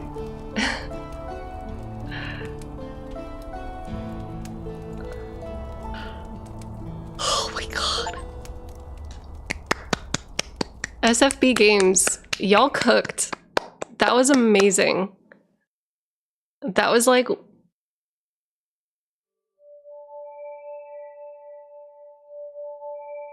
Crow Country. Results. Heals used 50, hints spent 2, secrets found 15 out of 15, lives used 0. Yeah, I didn't die. Hell yeah.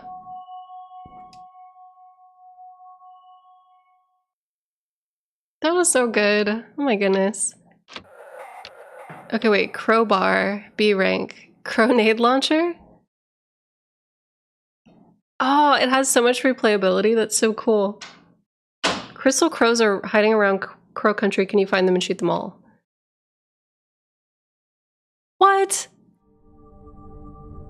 You unlocked weapons? Yeah, okay, wait. If I load my file... Oh no. How does this work? So, is there like a New Game Plus? Do I load like a new weapon? How does this work? Okay, I'm gonna skip.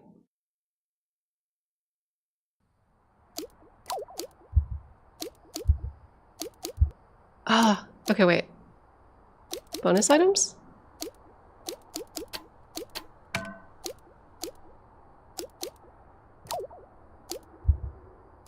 Damn, okay, wait, so... That means I might have to, like... Can somebody look up what the small piece of paper says? I just sat through 4 ads in a row. I'm so sorry, Rummer. Crow wings?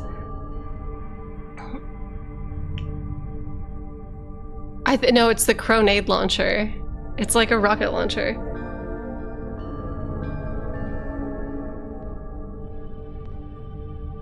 What a good game. What a good game. I wonder if there's multiple endings too. Like I need to, oh. I think we need to see some of this. Do you guys want to see the Grenade launcher? Here. Let me use it really quick. And see how it goes.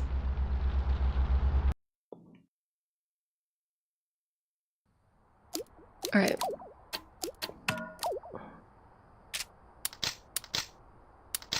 What is the Grenade? Oh. Cool. Okay. All right, where's the... I forget where I found the handgun ammo initially.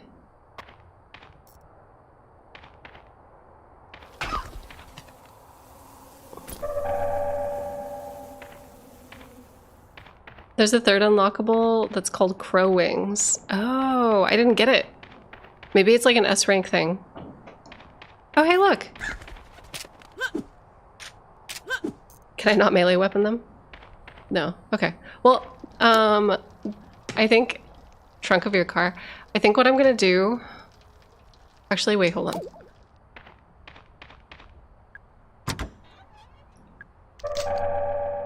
Okay.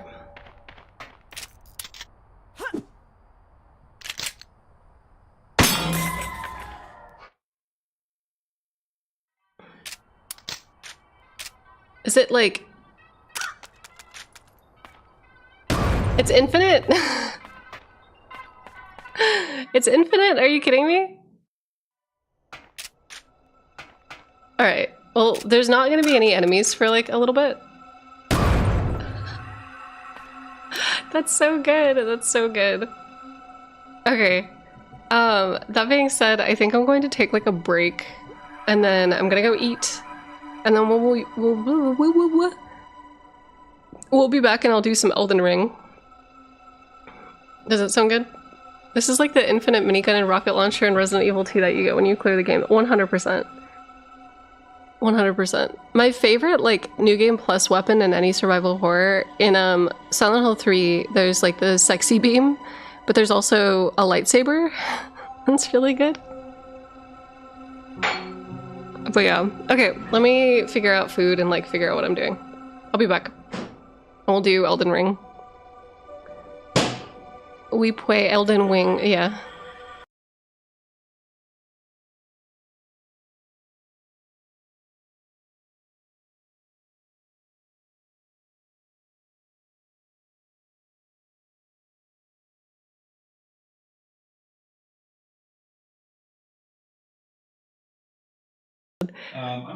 Breeze, I totally just beat Crow Country, so I'm so sorry. You you just missed it, but please watch the VOD when it comes out. But we are going to be streaming Elden Ring now. So I'm sorry, Breeze, I'm sorry. But I'll be yeah, I'll be right back. I'm going to go eat food. All right, bye. Be right back.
Hey y'all, I'm back.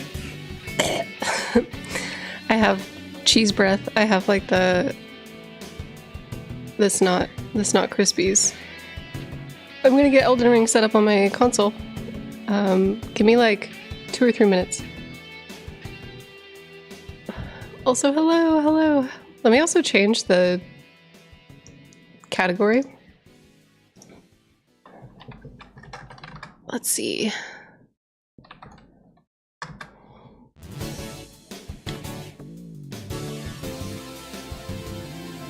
We're doing Elden Ring. I also want more coffee. Okay, so this is like TMI. I have like really bad night terror PTSD, gang. And I take Unisom sometimes to like help me. No more Crow Country. We beat it earlier. We beat it on stream. I was just taking a lunch break. I take Unisom, and like sometimes when I take it, it feels like I've been hit by a truck. Like I don't know. Oh yeah, Spaghetto posted the note. Okay, let me show you guys. Hold up one sec. We're gonna get like a mirror, like a... Alright. This is what the note said. I don't know if it's actually picking up because I can't see. Everything is like crunched over. Alright. Hold on. Let me like clean up. I just like ran to go get food. Let me be a human and like orient myself and get my shit together. So hold on one sec. Give me a moment.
All right, we're with it. We're here.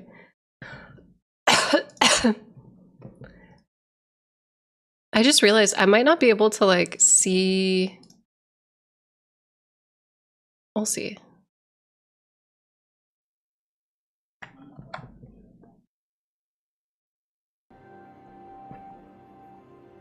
Ah, it feels like I'm so excited, you guys. I'm so excited. You'll have no idea. Okay, hold on. I have to change this. I need to get rid of this. Die. Alright. Coop, do you want a greenie? Hey, Sir Shop, what's up? It's a little chaotic here, but we're hanging in there. We're doing okay. Cooper won't let me rest. Per usual. Okay. Window capture.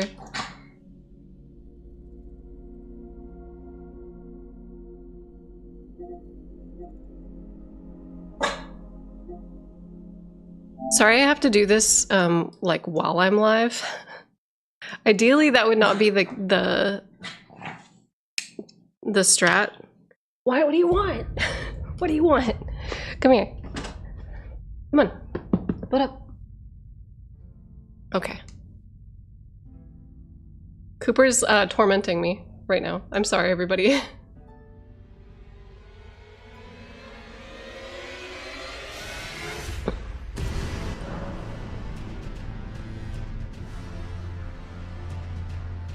Let me see if he'll get up. Hey, Coop, come here. Here. No. Hey. Hey, you. Hey. Bastard. All right.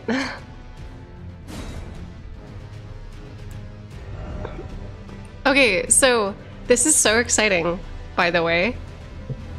For those of you that don't know what was happening, I created the perfumer character Burpo the Fowl because unfortunately we were locked out of my PlayStation.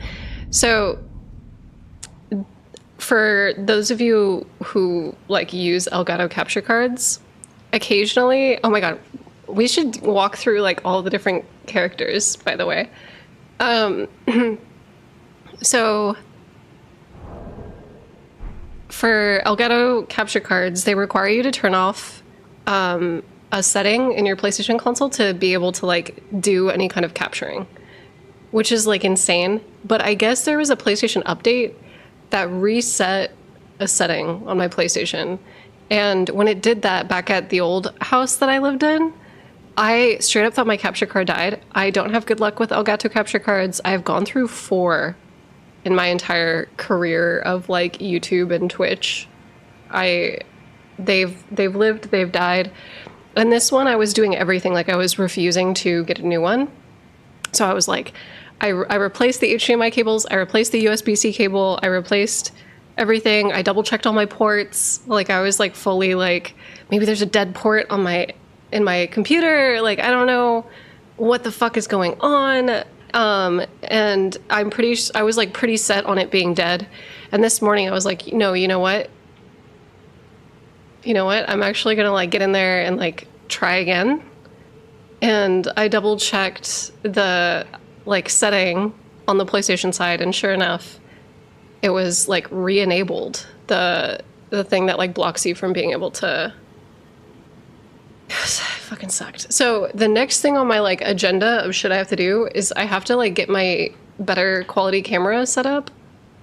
But we're almost like fully moved in. This is a new apartment. This is a new space that I'm like streaming from right now. So it's been kind of like, it's been very chaotic trying to get back in the saddle when you're like, like I downsized my setup.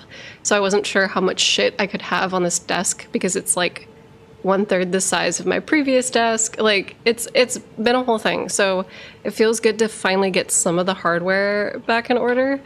And I'm glad that we're able to like play on console again because this is where all my babies are.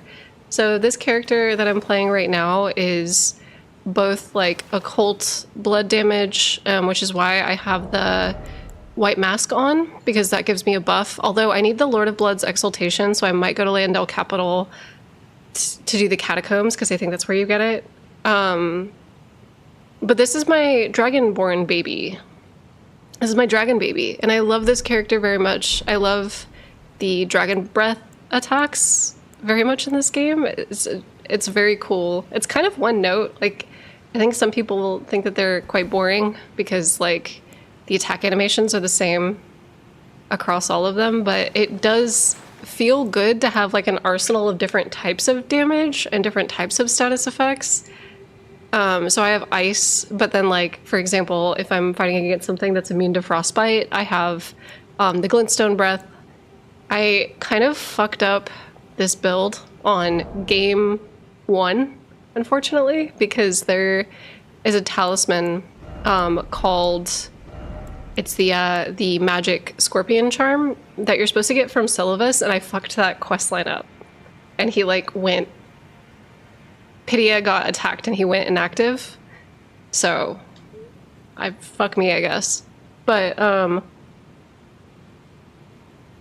need to figure out what kind of charm what my loadout should be. I'm still trying to figure out what I'm doing. I'm definitely a bit more of a Dragon Maw enjoyer. Yeah, I love the physical attacks. I love that Dragon Claw just kind of allows you to spam the shit out of it. Like, depending on how much your intelligence stat is. But that talisman is so easy to mess up. I know, right? I didn't even realize that like I needed it until I realized that technically the glintstone dragon breath like scaled with it, and I was like, ah, shit. I like fully fucked up my whole kit because of that, which is whatever. It's whatever. Cooper doesn't like the claw. No, he doesn't.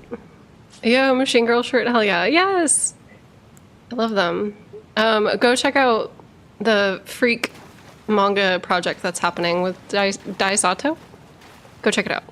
They actually reached their Kickstarter goal, which is awesome. I'm very excited, but the EP like fucked. It was really good. All right, let's see where we're at. Also, I'm like very scrungly today, so apologies about that. I said it like earlier before I actually got started, but I take Unisom for night terrors, and it makes me feel like fucked up the next day. It makes me feel hungover. It's like, do you want to sleep? Sure, great, but like, do you want to feel like the groggiest you've ever felt? I might actually like forego it and just ride out having to wake up at like 2 or 3 every night, which is what it is. Shane says, Quaylog, do you think there'll be a second trailer since they called it the first trailer, if I remember correctly? I don't know. I feel like we're getting so close to the launch of the DLC. So I don't know. I work nights and I could not do Unisom. Getting up at 2 a.m. for work on that made me feel like a ghoul. Okay, I'm glad it's not just me, Lady Lafayette. Like, I thought that maybe I was just... Because my partner also took it and was like, I don't feel great on it. Like, I'm not going to stop taking it. And, like, we both have weird sensitivities to medication, and, like, we're not supposed to, like, take certain medications because other medications, like, conflict with it. So I thought maybe, because, like, my partner is medicated, I thought maybe Unisom was, like, interfering with that. And I was like, oh, shit, maybe... I don't know. But I'm glad it's not just me. I feel fucking awful. I feel like I didn't sleep at all. And I look like I didn't sleep at all. Like, I keep catching myself in the viewfinder and just seeing, like, the bags under my eyes, and I'm like, bruh, what is going on? Ah, now, is it thy wish? Oh, shit, no. Be not alarmed, nor afeared. I would but... Oh wait, I thrash a lot in my sleep. I hoped it would chill me out so I wasn't accidentally smacking my significant other while I sleep. Same. For me, it's, I have a reoccurring... I have like a reoccurring night terror where I need to be somewhere. and it's definitely tied to like some other shit that happened in my life, but like I used to get woken up out of bed because of like awful shit. And so I have that feeling of like being woken up and needing to be somewhere. So I'll straight up get up out of bed and like hurry out the room, like I need to go get ready. But then I'm like oh shit, I'm fine, we're good, we're Gucci, we're hanging out. Hey Emma, what's up? What's up? I hope you're doing well. Get well soon. I'll be fine. I'm just gonna try to not take I'm gonna try to not take Unisom tonight and see if that helps. Hopefully it'll be good. I hope it'll be good. The Flamberg looks so nice. You're a real one for using it for real. I love it. This was actually recommended. I forget who made the guide.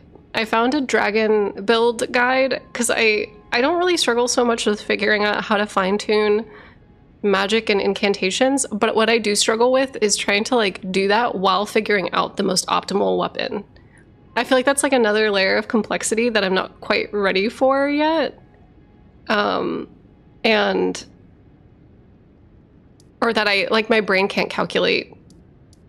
Like when you're trying to build out like an arcane faith build and then you're like, oh yeah, occult scales with arcane, but then like am I gonna have the strength to wield certain things? It's just easier to like look up a guide, but somebody recommended the Flamberg and I was like, you know what?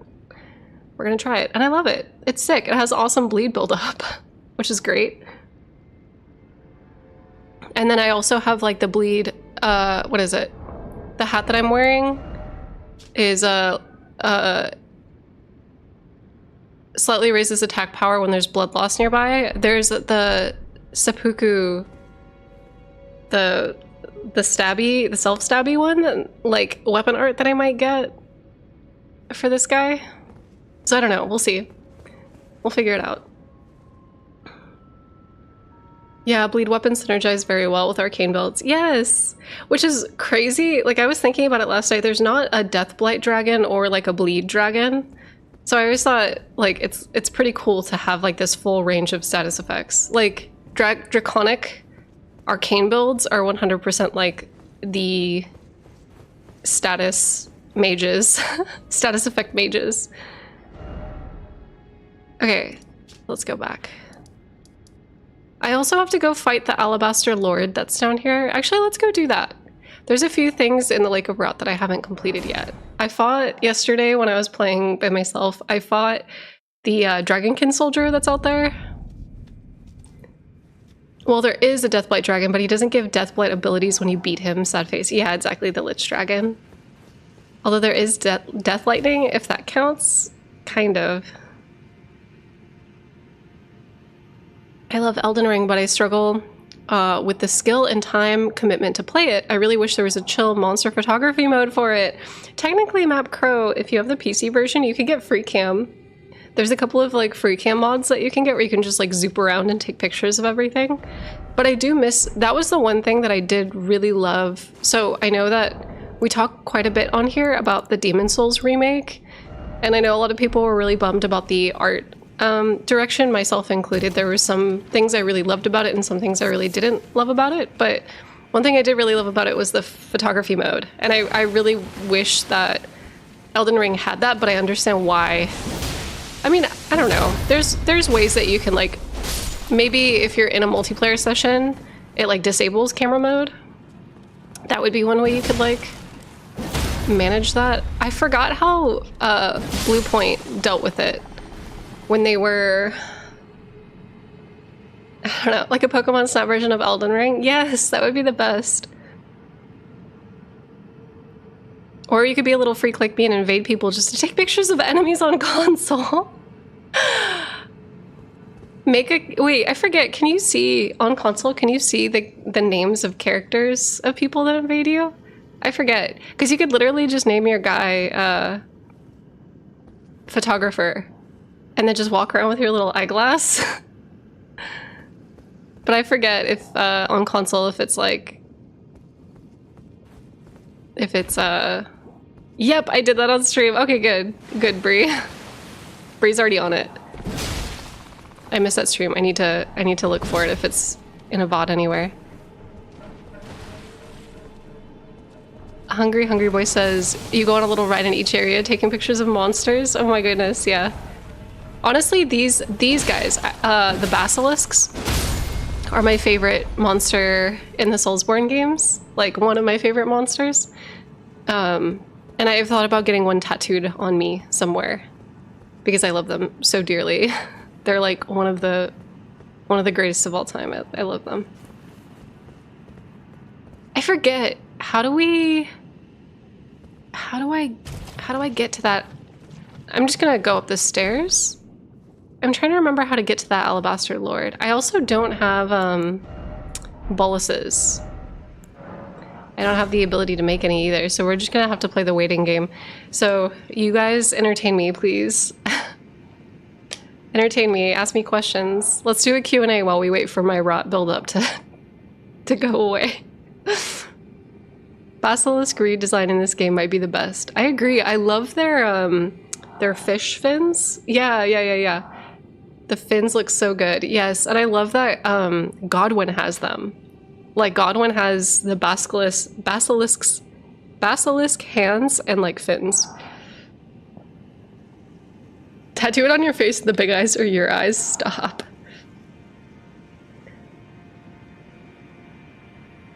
Next to the cloister entrance. Okay, cool. What is the lore of the rock god? I never really got it. So, the lore of the rock god, the only thing that we know is that it was sealed away by the wandering blue warrior who got a sword from like a fairy. And what's really cool is the Ionsel River and the Shiofra River are both named after fairies from Celtic folklore. So you can take that, like, was given a sword by a fairy, literally or figuratively. It could be in relation to how the rivers in this area intersected with the Lake of Rot, because the like Noxtella people built a dam here.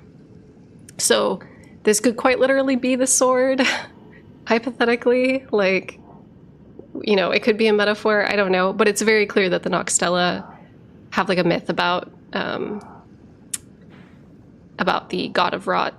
And it's really interesting that this is like segmented from a clean water source. Like they wanted to separate the two. It's pretty cool. Have you seen the centered tarnished lore theories? No, I haven't. What do you think about the theory that the blue fairy is the Shiofra River, or the river washed away the Rot? Yeah, so I just mentioned that. I do think, so it's the Ionsel River that it looks like it used to intersect with. I do think that it's like a really powerful metaphor, but we might see manifestations of them. Given like some of the stuff that we've seen in the DLC trailer, there is the like flowing red swordswoman who is present, who kind of like aesthetically ties in with like, there's all those like ships that are crushed around her. So there's theories that people have that it might be related to like the Newman / Nox, and that there might be some like Undercities and flowing blue swordsman and wanderer lore tied into that, because they all kind of have that like aesthetic. And it's really cool because I also talked about this too, but Tanith also has castanets, and she used to be a dancer. So Tanith and like some of the culture from the Mount Gelmir, like Volcano Manor area, is like making subtle appearances in the Shaded Lands, which is super cool. Love to see it. One time I bought a sketchy off-brand Pepto-Bismol from the flea market, and it made my stomach worse. Reverse Pepto. Blepto. Oh my god. What do you think came first, the Glintstone sorcery or the Nox? I feel like the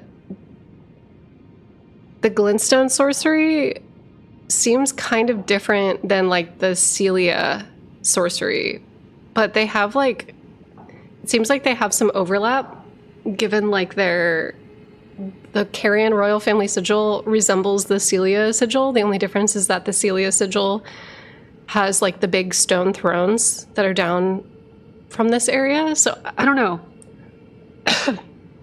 I'm curious to see how they reconcile the Newman, the Celia people, and like the Knox. I'm curious. And that was Melania's teacher. Yes, yes.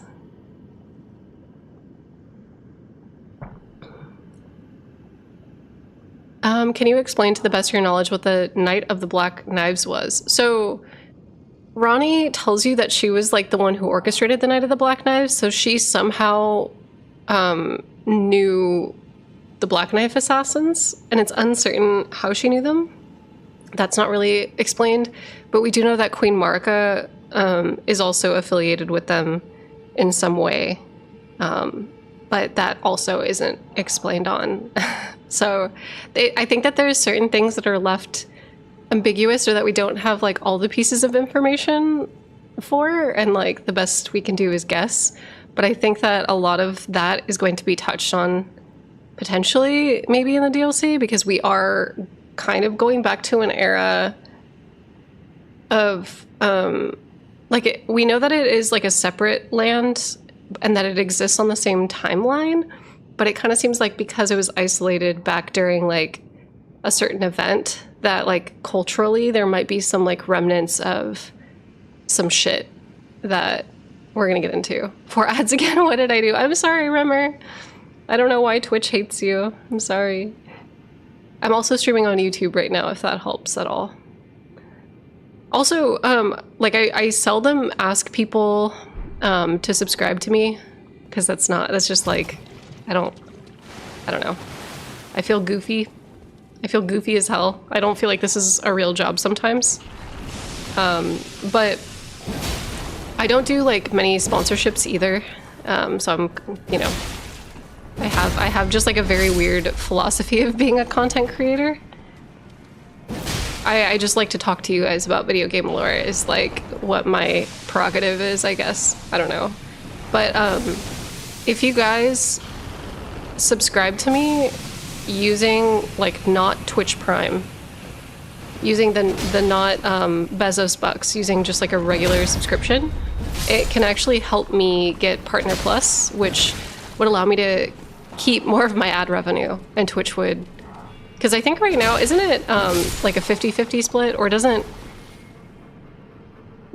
Wait, sorry, I'm mostly interested in your opinion about the DLC lore theories. No, it's totally okay. I'm like 100% down to talk about DLC lore theories. That's like the hype. We're excited. I heard a theory that Mikola is after Godwin's body to cure his eternal childhood, and that's why he wants Godwin to return from death. That would be a sick boss battle, if you ask me. Yeah, so I can totally talk about my thoughts on that. Oh no, did you beat Crow Country? I did, Taji, I'm sorry. I did. More of your sub revenue, not ad. Oh, thank you so much, Spy. That's right. So I would get to keep more of my subscription revenue. Do you happen to know the percentages, or like the cut, Spy, off the top of your head?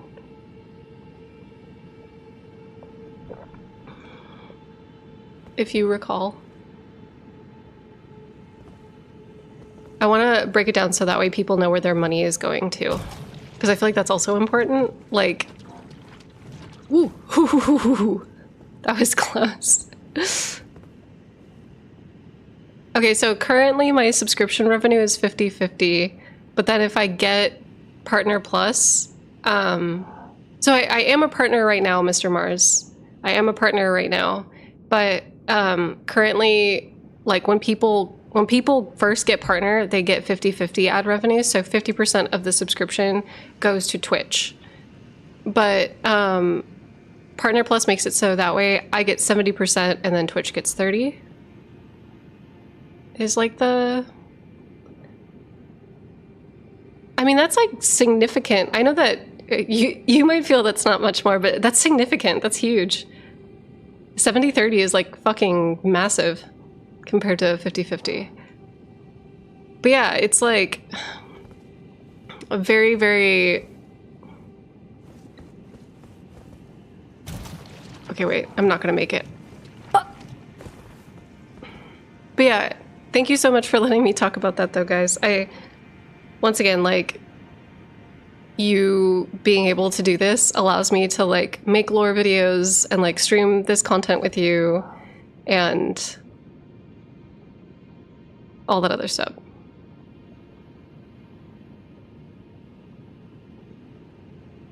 We all make more than 100K a year on Twitch. Yeah.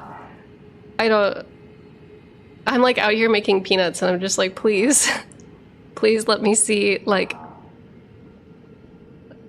please let me see another dime, please.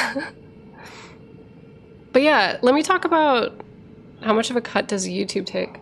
I think YouTube's is better, but I'm not, my like infrastructure for streaming has mostly been on Twitch.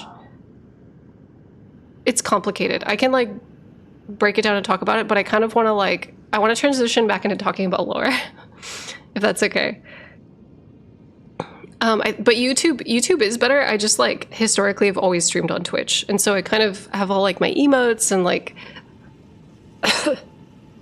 all of my subscription stuff. I used to have like my full like Stream Elements display set up, but Stream Elements is supporting the guy who runs Stream Elements is supporting the genocide in that is in Triel genocide. It's bad. It's bad. So I currently don't have alerts up. So thank you for those of you who have followed or have subscribed. Thank you so much. I have to like, we're doing it manual at this time, but I'll make sure that I'll get everything set up in the future. It's a mess right now. It's a mess. It's a mess. Why can't people just like be fucking good while I'm trying to like, while we're all trying to live life? I can't even imagine what it would be like living in school right now. Living in school, what am I saying? Going to school right now while all the shit is happening. It is really hard to stay motivated when you kind of feel like the world is crumbling beneath you. I might have to just run it over there. Here's a crazy one. Are there any Elden Ring theories you hope don't get answers? Okay, so here's like a one that I'm actually conflicted on. And then I also want to talk about like the Godwin Mikola thing. So something that I find really intriguing is like all the Alabaster Lord stuff. I love those guys. And there's a piece of me that wants lore about them. But I hope that their origin and their purpose for being in the lands between is never explained on, because I like, we didn't make it. It's okay. It's not, so Spy, it's not a matter of like where anything is located. It's that I don't have the ingredients to make boluses. So being able to traverse between these platforms is like not, it's not going to work out. The math, the resources, the supplies, it's just not going to work out. Yeah. No backseating. I know where everything is. I just like, I just fucked it up, you know? Goddamn. Yeah, I think you should just go run to the bonfire. I mean, I have the bonfire. It's just that I didn't have this platform elevated. But, like, I don't think there's a good way to, like, make this work, if that makes sense. No. I knew where it was. I didn't ask where it was earlier. It's more like I was trying to figure out the traversal between the 2 points given the Lake of Rot. But yeah, anyway, I think that the less answers on some of the fantasy bits, like Estelle, for example, I kind of love. But I do think there's like enough hints for us to kind of like understand what's going on roughly. So like, for example, primordial glintstone sorceries are outlawed by the Cuckoo, and they've been monitoring people's relationship with primordial glintstone sorceries for a really long time. The Nox Stella Dark Moon has like 2 Cuckoo on the top of the emblem of the Dark Moon. So it seems like they've been around since like Nox days. But now the Cuckoo are kind of like a weird... It's almost like this prestigious order that was like looking over primordial glintstone and like the primordial current has now devolved into like just shitty militia men who could like get paid off to follow any agenda. And like, it's kind of unclear at what point in history that happened, but I'm presuming it's when Radagon was like starting his secret society and doing a lot of like dumb shit around Raya Lucaria. But I think I would love to hear more about the primordial current and like why glintstone sorceries are outlawed. But I do think we have enough like clues to kind of understand that it might be because Estelle is a space bug who is like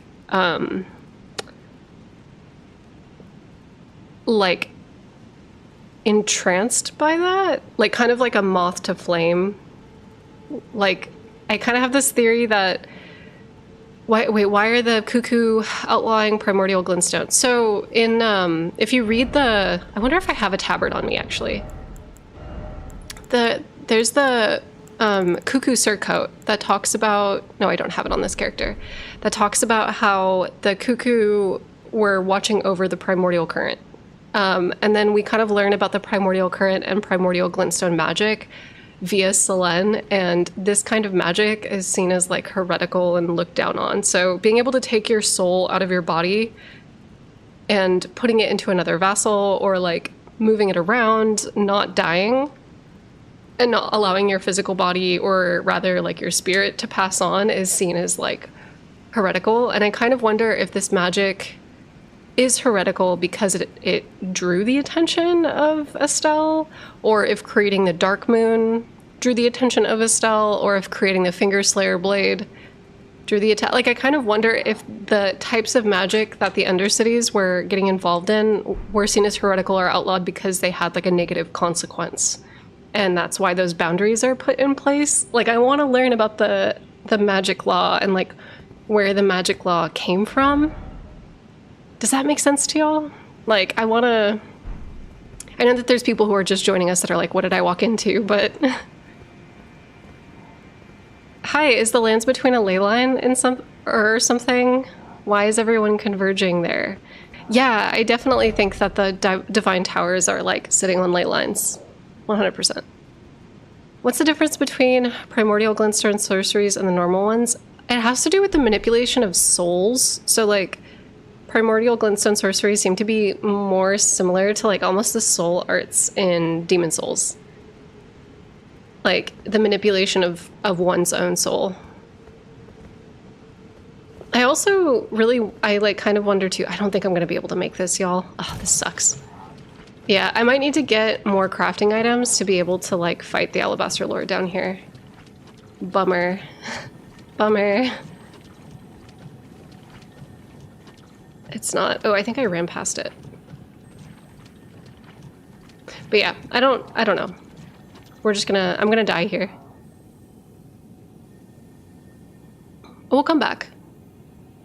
We'll come back and fight him. Also, thanks, Tomebs. Sorry if I mispronounced your name.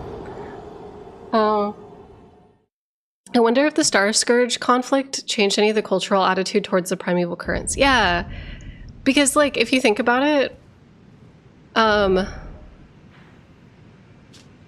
yeah, Flame Cleanse Me. Hold on, let me see if I have Flame Cleanse Me. I think I can use it, Shishomaru. Do I have it? Where is she? Cure Poison. Where do I get Flame Cleanse Me? Does anybody... I don't remember off the top of my head.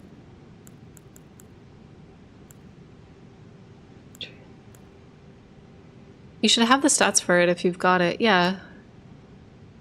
It looks like you do have it. Oh, I'm just blind. There we go. Okay. Always gotta keep that thing on me. Flame Cleanse Me.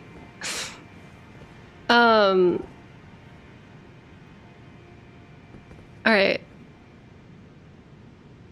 Alabaster Lords or Onyx Lords? So, But like something I wonder about, so remember how Radon was like holding the stars in place? And like the Alabaster Lords taught Radon that magic? But then when, like, the fact that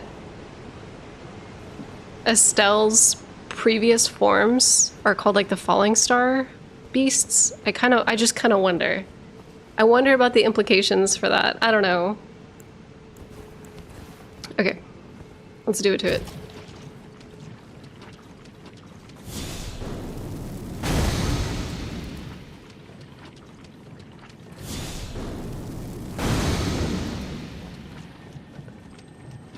I need that spell for when I log off Twitter. Same. Alright. Oop. Also, you guys might see a human in the background. Apologies. Okay.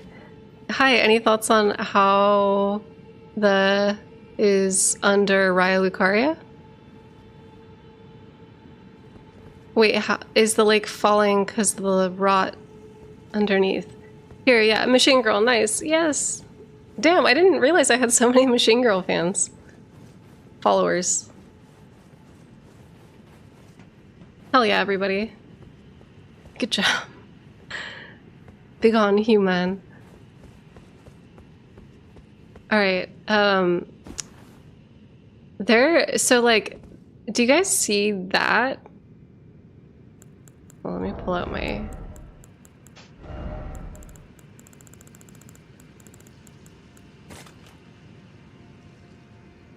Oh, I got a text message.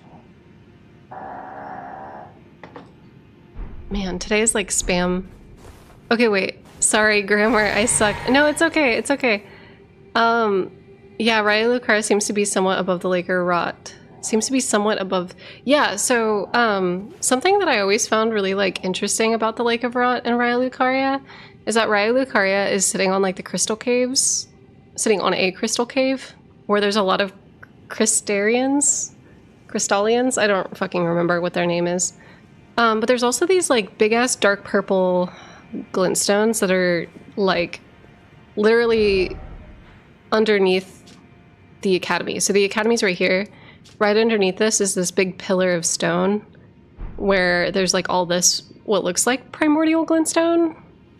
I always thought it was really interesting and like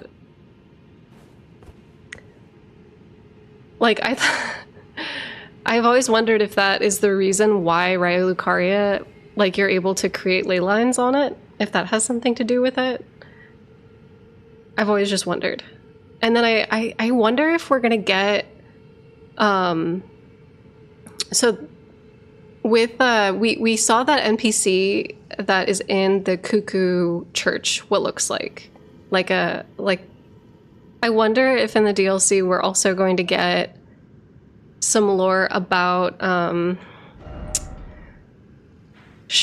about the Crystal Sun and about like the Crystallians and like the way that the Raya Lucarians like came in contact with all these different like alien species. I don't know. Whoa, I always forget to look up in these games, but FromSoft often rewards you for doing so. Oh, 100%. And like another thing about looking up in the Lake of Rot is this emphasis on like we call this guy Elden John, but like his presence in the old palace ruins, and just kind of like seeing him, you could see about the icons of a lot of the major like old palace areas. He's like super fascinating. But yeah, looking up definitely rewards you. Because it can kind of like inform you on what was important to, like, why, for this ancient civilization, why was this man so important? And why is he used everywhere like this? Elden John. But yeah. The previous... Are those tentacles coming out of the baby? That's not a baby. So... He's holding the slab. Return the slab. He's holding he's holding two slabs. One of the slabs, this was actually pointed out and found by Tarnished Archaeologist, but this slab is a real item in real life. This is the map of Babylon, I believe. It's like an actual artifact, which is really cool. And it talks about, so like the design that's on it talks about like the city planning and like the creation of canals, which is super fucking awesome. Babylon D is nuts. Wait, shut the fuck up. But then this tablet that he's holding has a picture of a tree on it, and it's not a real artifact. It is just like a thing. But something that's really cool is that he's turning into a tree. So he's got tree branches that are like coming out of his cloak. And then if you look at the back of his statue, his back also has tree branches kind of going down the side of it. And it's fucking sick because Mikola is associated with some crafting items that the ancestral followers are also associated with, and I can talk about that. But it definitely seems like Mikola turning into a tree is Mikola's attempt at like imitating whatever the fuck him and the ancestral followers were about. So I find that like really fucking, it's sick. It's like the nascent butterflies create dappled meat and like dappled other things, but then the ancestral followers also have like dappled horns, the dappled horn talisman. It's like a whole ass thing. Oh, here's the picture of the crystals. Yeah, dude. Fucking hell yeah. Love it. I love it. I love it here. I love it here. But yeah, so, oh wait, maybe a question best for Theory Thursday, but despite the obvious Jesus coding with Marika being crucified, what do you think about Marika being directly involved in the Night of the Black Knives, thus making Godwyn more of a Jesus character and Marika literally being God? Well, it's weird, Jazare, because I think that the God characters, I don't think that they're supposed to be like one particular god. I do think that Godwyn has a lot of allegories with Balder, who is the first of the dead gods in Nordic mythology. And he also is very beautiful, is kind of like the whole, that's his lore. I don't know if this is gonna work. Oh shit! Okay, gravity can pull you out of dragon. Hold on, give me a sec. So, Balder was the first of the... Ooh, did I... Okay, I thought I died. I thought I fell. Balder's the golden prince. He's hot. He dies. He gets killed. And he gets killed by Loki. And it's really cool because Marika and Radagon have some Loki influence as well. And if you guys want me to talk about that, I can talk about it. I've talked about it in a video before, but specifically Radagon is like Loki. Because all of Radagon's children resemble Loki's children, which is cool. It's sick shit. I love it. But there's a lot of like spiritual convergence kind of happening because like Miyazaki's using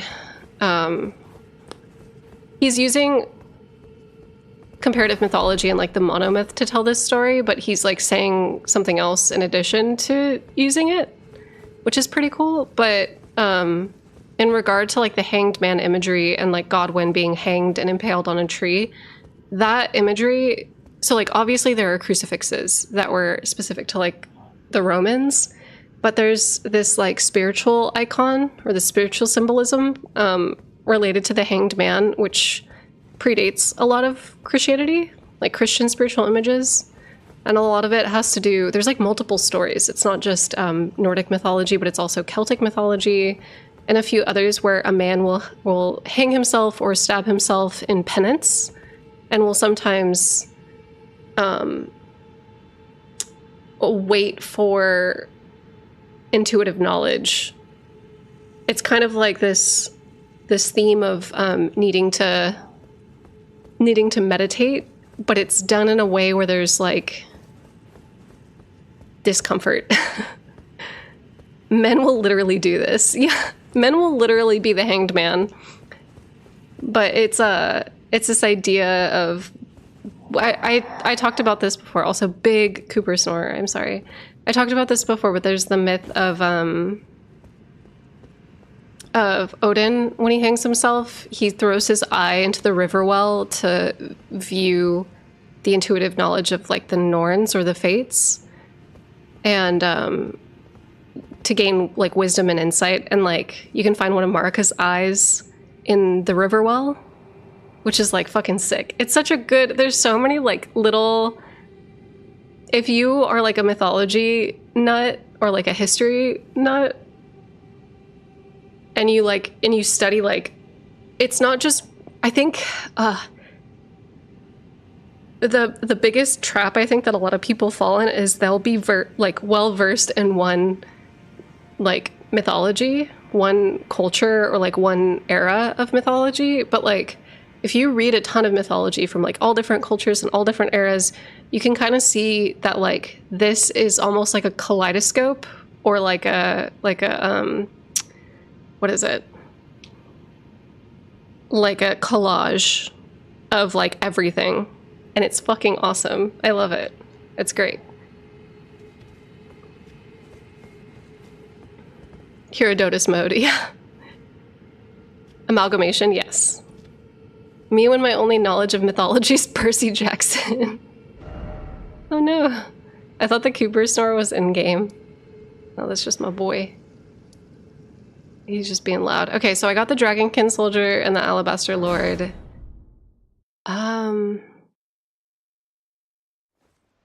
Wait, maybe one day I'll brush up on my Norse mythology. I was in American school that loved Greek and Roman and nothing else. Yeah, that's very much how it was at my school as well. I am, it's weird. I have like a weird, I was a Egyptology child.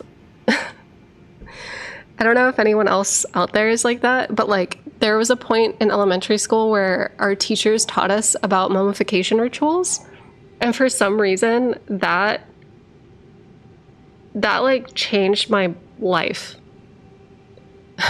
that was it for me. I think that because I had been to a funeral already at that age.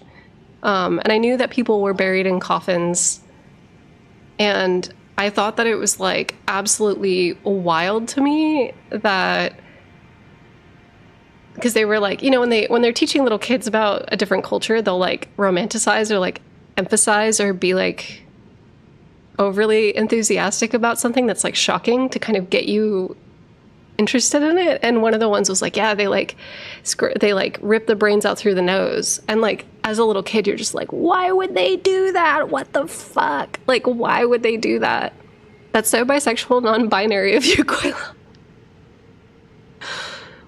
Yeah, like there was, oh my god, Badger. We had Egyptian mythology mania in my class. Everyone was hooked. So much more interesting when they start pulling out guts. Such a practical detail. Yeah, like the Osiris myths are wild. Yeah, there's like they'll specifically talk about certain things to get you like intrigued.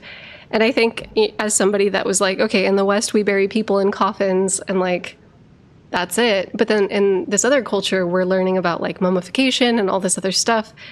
Like I was fully like, I have to learn more. I need to learn more. What are they doing? Why did they feel this way about death?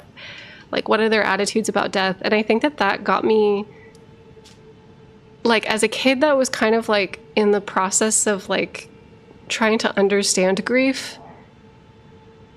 Wait, I keep saying you're a Victorian child and the mummy craze is more proof. Shut up. Yes. Organs in jars. Yeah.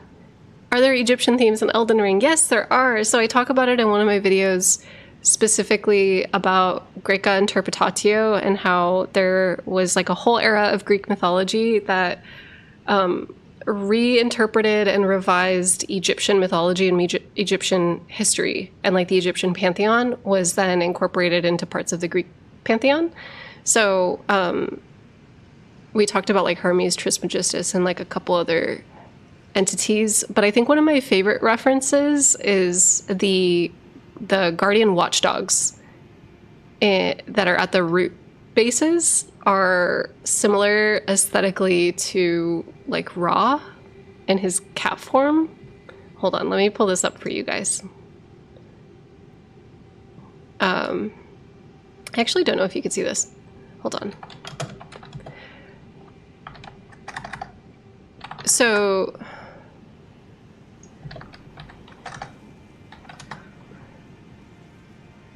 there is like this mural. Let me do this. Display capture, baby. Sorry for the infinity mirror. So there is an iteration of Ra where he's like depicted wielding a sword, and he hangs out at the roots or like the base of this tree of life, and he fights off the serpent that's trying to, they're like stuck in an immortal battle. But I love that. It's pretty cool.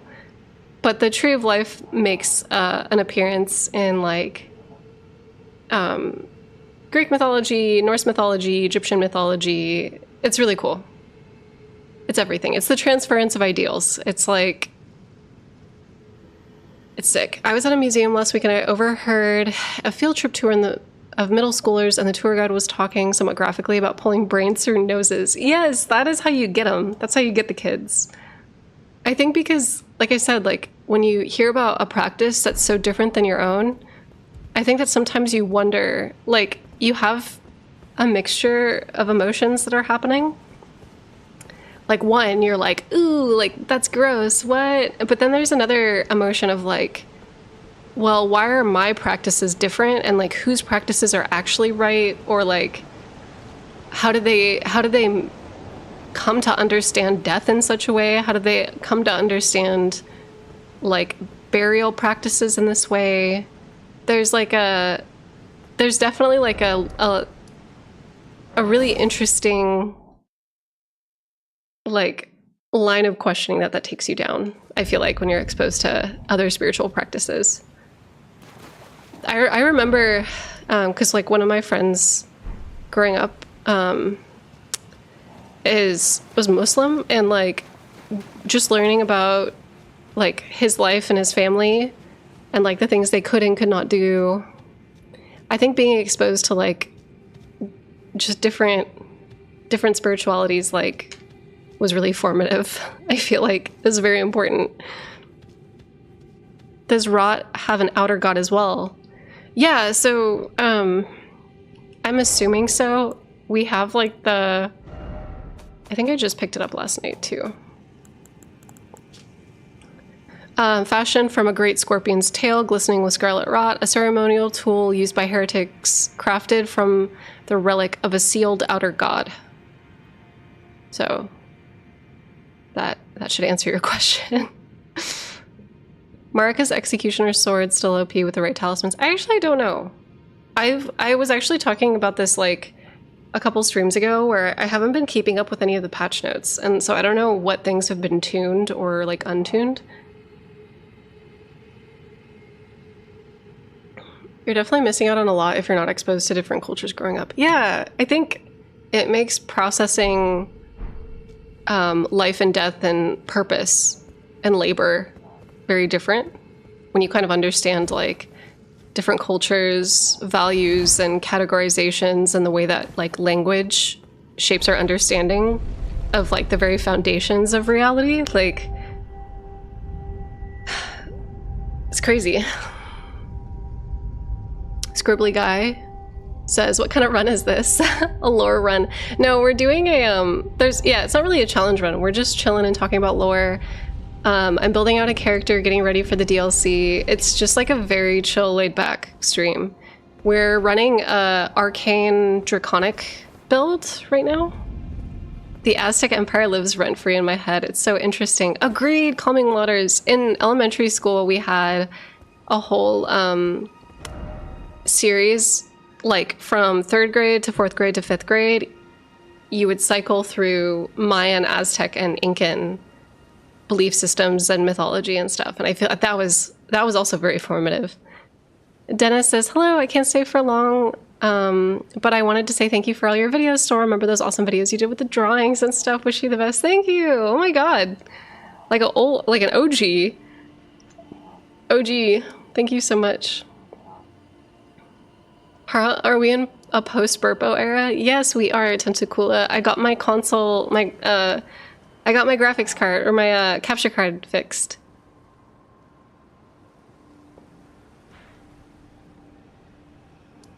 But yeah, I got like, I don't know. Mythology huge. Mythology is huge. I love it very much. If I actually could have like, I don't know. There's a piece of me that feels like I should have gone to school to like get into curation or become like a professor or something and taught like theology. I feel like I love that shit now. But I don't know.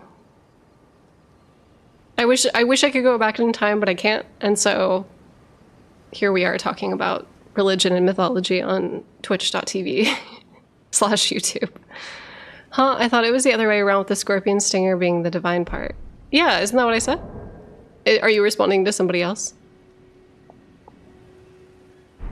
Honestly, it's honestly very interesting. The Islamic Golden Age invented astrology, which is why, for some example, some stars and moon craters have Arabic names. Yes, Chalice. So true, so true. Oops, I didn't mean to. I'm getting distracted. I didn't know you had a Twitch. Glad to have found it. Oh my god, yeah. For those of you that don't know, I am on Twitch, not on Quaylog. It's confusing, I know, I'm sorry. I really like shot myself in the foot naming myself Quaylog because like that username is taken on fucking every platform, so apologies, y'all. But I'm on Twitch with the username Ingenue. I will spell it in the chat in case any of y'all have a preferred platform.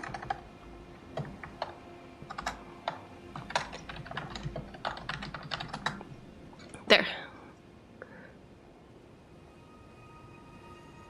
I'm over 30 and getting my second degree in anthropology because I want to be an academic someday. Hell yeah, Bold 6, let's go.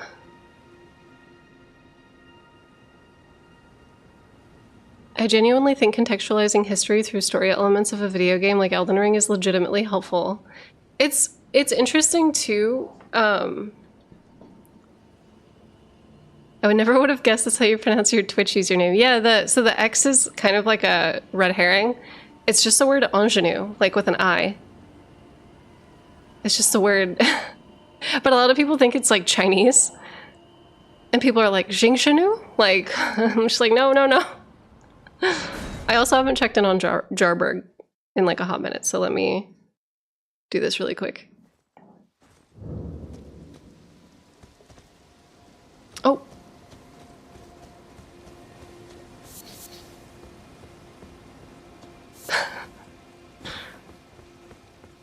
Those awful poachers. I hope Uncle Alexander beats them all up. I thought it was Chinese. Yeah, no. It's not. It's French.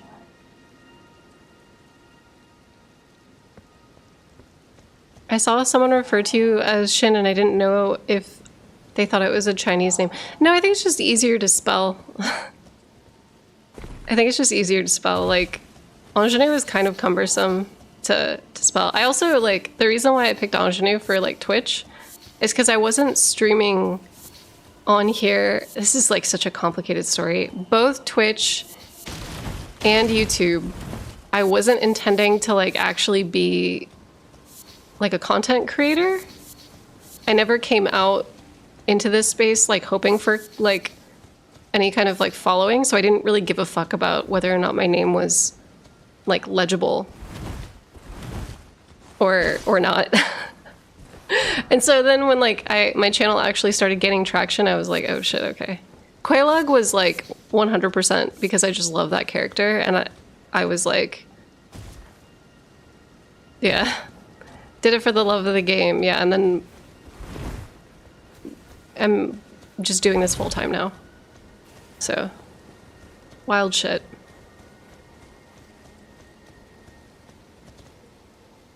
Ingenue, this might be a shallow question, but what do you think about comparing the quest to become Elden Lord to the quest for the Holy Grail, given all the Arthurian bits in the game? I think,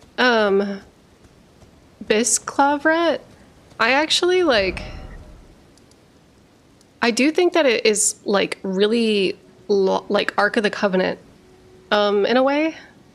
Because what we're looking for, like, our goal... So there's obviously, like, all the alchemical shit and all of the, like, becoming the Rebus and, like, all of that.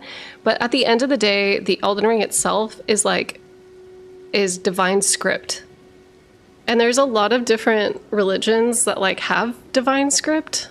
I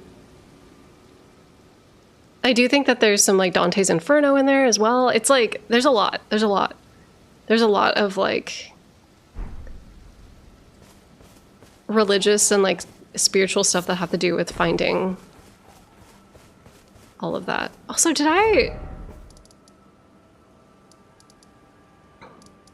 did I do? What have I done? What are we doing? What are we out here for? I took the elevator up. Oh, no, wait. Yeah, what? Sorry, I'm getting distracted by chat because y'all are asking, like, really fun and interesting questions, and now I'm, like, fully lost. Okay, we're going to Mana Celeste, and we're doing all the shit up there on the plateau. What are your favorite NPCs from each FromSoft game, if you can and want to talk about it? So Maiden Estrella, Garl Vinland, and Selene Vinland are my favorites in Demon Souls. And I think that they're my favorite... You didn't mention what you came to Jarberg for. I just wanted to check on the NPCs. I just wanted to say hello. I wanted to see where I was at in the quest line. Happy there are endings that refuse the order. Yeah, I think that's incredibly important.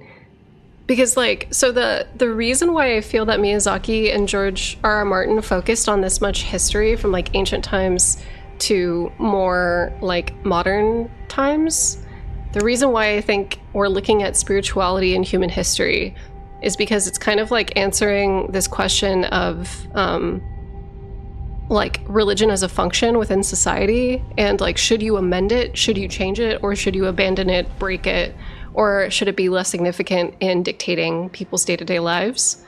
And I think that that's, like, an incredibly powerful question, and it's something that, like, I have been reading up on and about.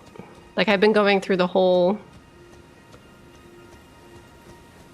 like, reading about, like, Catholic schisms and, like, reading about, like, all the different saints and, like, the way that people within, like, religious belief systems will, you know, have, like, a fundamental message to, like, what they're saying, but then, like, how political systems or figureheads within the church will then, like, co-opt the spiritual message to benefit them. And there's this kind of, like, push and pull with, like, civilians and society and, like, laborers versus the ruling class, and how this, like, push and pull, like, happens. And, like, should you break the wheel? Should this cycle continue? Should you amend it? Should you make it feel more of, like, like, there's, like, I've talked about the pietist movement before on here, but there's this idea that, like, religion is 100% internal and not something that, like, is dictated by an institution or, like, a group. Can I make this man rot? Is that a thing I can do? Ooh.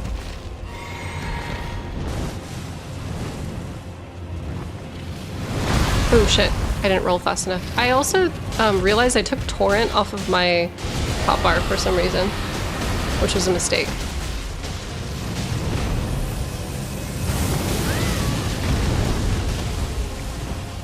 So this might be a wash on my first try, but that's okay, because I kind of fucked up. I kind of fumbled. I also think that Exeg's Decay is not proccing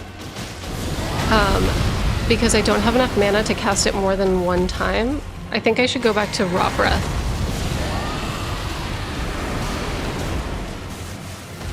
Because I don't think that this is... I don't think I'm, like, doing enough build-up.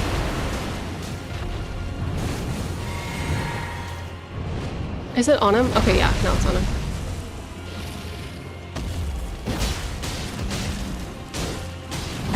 Oh, shit. That's splash damage.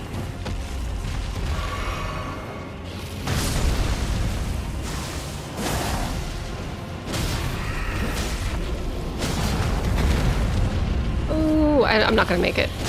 I'm not gonna make it. I'm just gonna try to do some more bleed build up.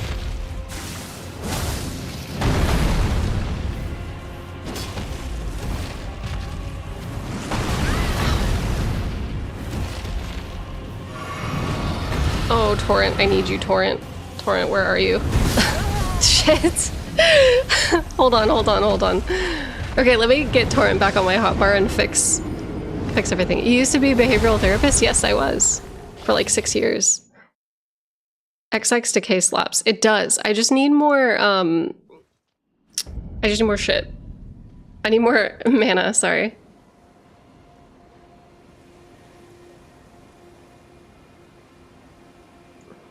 Do you do streaming full time now? Okay, so, wait, was that the same person that asked if I was a behavioral therapist? Yeah, so I went from being a behavioral therapist to actually doing user research and design for Xbox. And so I was working in the industry I went from working in research methodology, research. I worked out of the clinic doing behaviorism and research. I also have a background academically in behavioral physiology. So there was like a lot of neuroscience research that we did, which was awesome. But then I transitioned into like working on video games. And then from there, I was part of the like mass layoffs that happened at Microsoft. Oh, I forgot to put Torrent. And then from there, I've just had like a wacky ass... I've had just like a wacky ass job trajectory. But now I stream full time, so, you know, whatever. We're out here. Quaylock has too much insight. Yeah, but all of my, like... So, like I said before, like I have a lot of self-taught learned history, but then I have a lot of, like actual academic background in sociology, and that's where all of that, that's where all of that comes from. If any of you guys were wondering.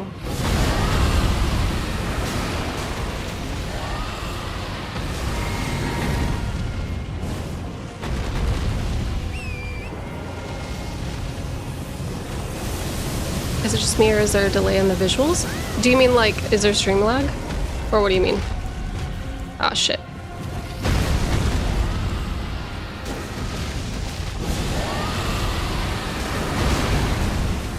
What did you do in the video game industry? So I worked in what's called user research and design, and that means like a couple of different things.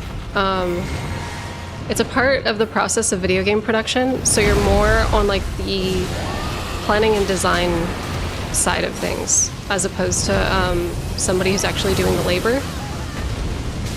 So what you do is you like, hold on, you work with researchers and artists and designers and writers, and you make sure that like their product is intending what they are setting out to accomplish. And then also like if they have any parameters that they're like wanting to make sure, you know, work a certain way. I'll explain it in a sec when I'm not fighting this man. Hold on. My whole life is falling apart right now. But it manifests in like different ways. And there's like a really big misunderstanding and misconception about the industry right now because of all of the dipshits who are blaming DEI for a lot of like design changes, which is not how that works. But I can talk about that if you guys want. Oh shit. So like conceptual QA, not quite. So like QA tests for like, I mean like kind of. It's kind of like the intersection between the production side of things and like the QA side of things. So when a video game gets sent to QA, after all of the quality assurance tests for that phase of like the game, oh shit. This might be a wash. Sorry, I'm trying to like explain complex shit while I'm fighting this dragon and it's not working out too well. Hold on. So say video game developers are working on a game. They have like the art and the design, like they're kind of building it up. It's still an alpha. They'll send it off to QA to get tested to make sure that everything is working as it should and that like there's no bugs. There's no like game breaking issues, that like everything is working as intended and it's good. And then QA sends it to user research. Typically, if that studio can afford user research, sometimes a lot of studios will forego user research, or the developers themselves will be in charge of user research. But and then user research also encompasses like a bunch of different shit. So there's accessibility. So for example, when Xbox was designing the accessibility controller, or say a game like Splatoon comes out, making sure that there is accessibility features for people who are colorblind. Otherwise, they won't be able to play your game. So kind of like running through that, like running your game through those like user tests, you put the product in the user's hand and you see if, you know, you see if it works out. Also, sorry, Tentacola says, wait, the studios you work with do waterfall? I heard most were doing iterative development. So the studios that I worked with, there's like, depending on the type of game, sorry, this is like a whole other fucking can of worms. So a lot of people do iterative or agile. Some, if it's more of like a mobile game, will do CSM, or sorry, not CSM. I mean, it's like the CSM certification. Some of them will do Scrum. And then some will do waterfall, depending on just like the industry that you're in and the type of game and the platform that it's being developed for.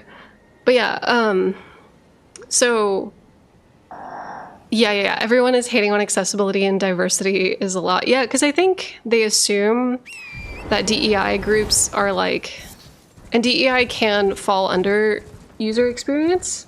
We would work like in tandem with DEI groups quite a bit. But like, say for example, if you have a writer who's like, I'm writing about Indigenous groups. They're not involved in censorship. No, that's not how it works. So like, say if you're writing a story and you're like, I'm writing about the Navajo. Like you would go then to a DEI group with your writing material and say, hey, can you put me in touch with a tribe leader or somebody who can help walk me through cultural practices so that way my writing is like reflecting their actual practices because I want to represent this group in my game. And so they'll put you in touch with somebody that like, you know, is like a cultural leader in those spaces and like will have you be involved so that way your writing is like consistent, makes sense, and like works out. For when it comes to like covering up boobies or making things like a little bit more tame, that's less DEI's responsibility and that's more a design choice based on localization. Or sometimes like ESRB rating scales. And sometimes it's literally like, I would say, so if we're talking about Stellar Blade and we're talking about like the bunny costume where they kind of put the lacy thing to cover up the cleavage a little bit more, I would say that like if they did that, I think it might be more, and I know that there was an interview that confirmed this, but it's more on the designer's side of things as opposed to localization or DEI that did that. And I can see why. But I don't think people want to hear it. I don't think people want to hear that black lace is very attractive and that particular costume was like a butt enjoyer costume and not a titty enjoyer costume. I don't know. Like people are pressed for nothing, in my opinion. The whole conversation is really dumb, but it doesn't reflect how the industry actually works. as somebody that's worked with like 21 different video game studios, yeah, no, like that's not how DEI consulting works.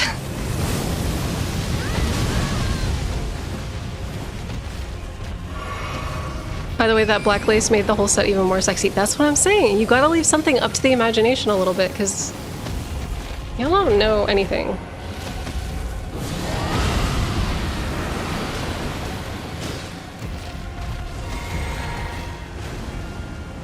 The stellar blade thing is so stupid. I remember this, and I tweeted about this on Twitter, where I was like, this conversation is not, oh my god, this conversation is not new. Y'all have been going on about this since like fucking Bravely Default, and it's true, like, this is not a new conversation, and this is a conversation that's been happening since before DEI was even in gaming. So back when Bravely Default was coming out, they didn't have DEI consultation, especially in Japan.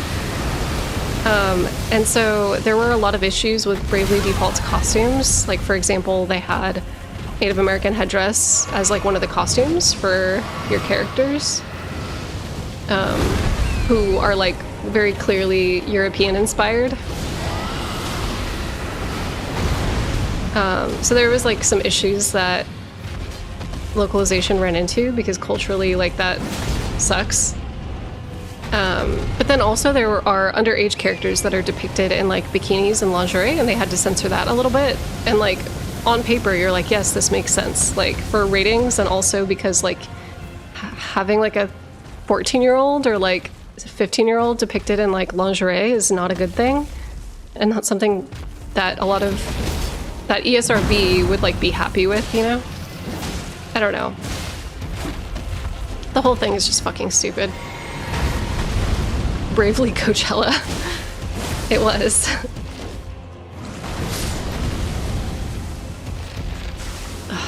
The Mimic ain't doing shit. Oh. I might stick to my archer boys. I feel like they're better for this kind of a fight.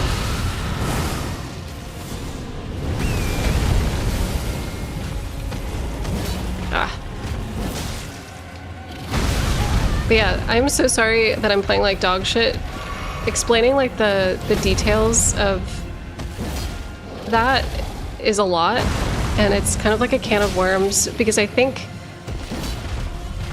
that the main issue is that people are just fully misunderstanding what these studios do based off of like misinformation from somebody who's in the industry that is like actually like the worst kind of person. And I'm not going to call them out by name, but like the person that is putting that information out there and getting DEI representatives targeted is he's like not a good person. He's like a like legitimately bad person and doesn't represent the industry like at all. And I'm not gonna say the person by name, because they make it, yeah, we know who, yeah, they make it a point to like dox people in the industry and like get people, yeah, it's like, it's fucking, it's a nightmare. Also, hold on, let me...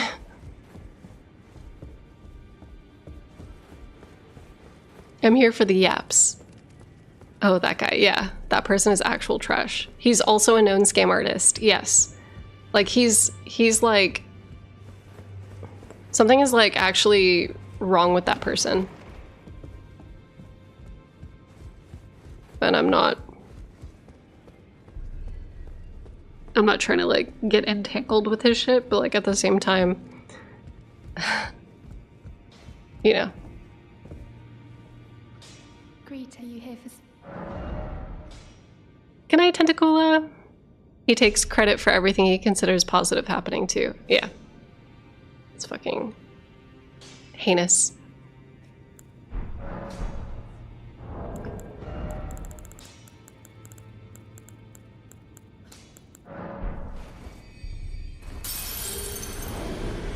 They're just vindictive assholes, yeah.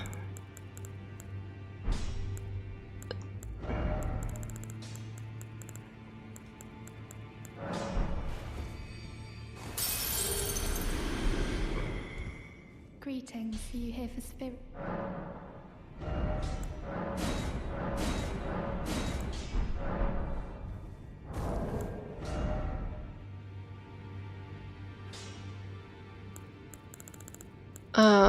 Okay.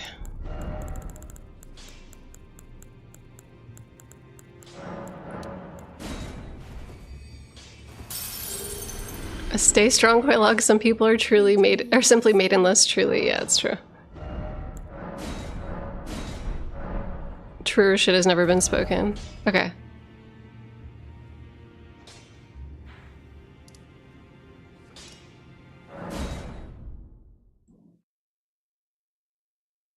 Wait, what is happening? The uproar about Hestia's design, like, LOL, get some taste in women and come back to me? Yeah. People are scared by the industry changing and lashing out that they don't get to dictate stuff that they used to. It's wild because it's not even that, like, they got to dictate stuff that they, like, used to dictate. It's just that the industry has grown so much, so obviously there's going to be different types of art and different types of... There's still sexy art. There's still, you know, what's wrong with being maidenless? Nothing's wrong with being maidenless, but for people that, like, make it the maiden's problems instead of looking internally at themselves for why they're being maidenless, that is truly maidenless behavior. You could be maidenless but not be a shit heel. I was maidenless once.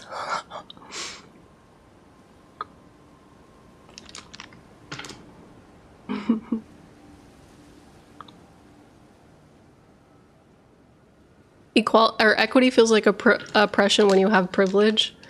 Yeah, but it's wild because it's not even that, like, equity feels like oppression when you have privilege. It's like the market has just like there's still the same amount of sexy games that there was before, but there's also the addition of, like, non-sexy games. And it's crazy. It's, like, actually insane.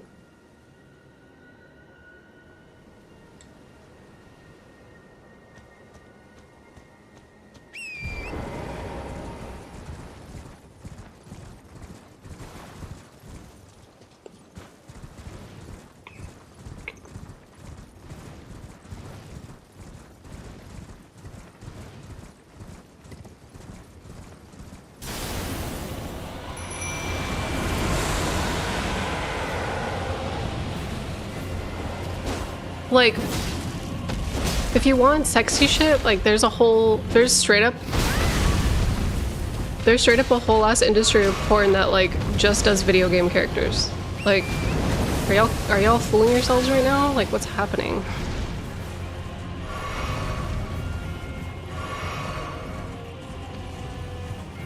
People are wild.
I might come back to this boy, to this girl, sorry, Adula. I might come back to her later, I don't know.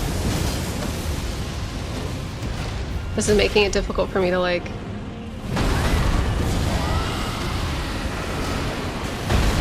actually talk with chat. This isn't a challenge run stream, this is a podcast. Adula, you're fucking up the vibes.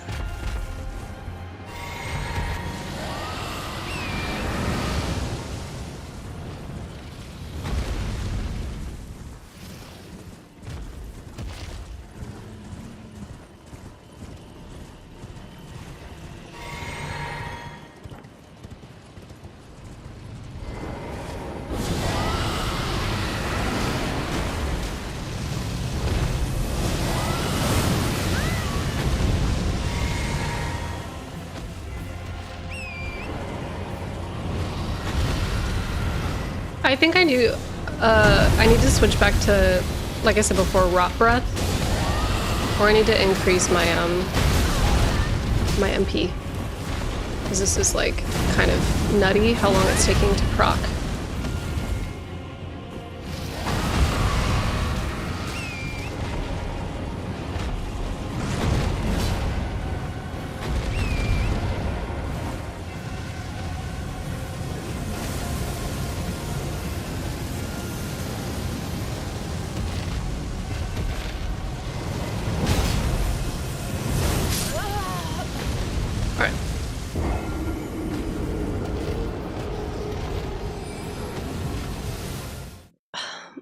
That's fine.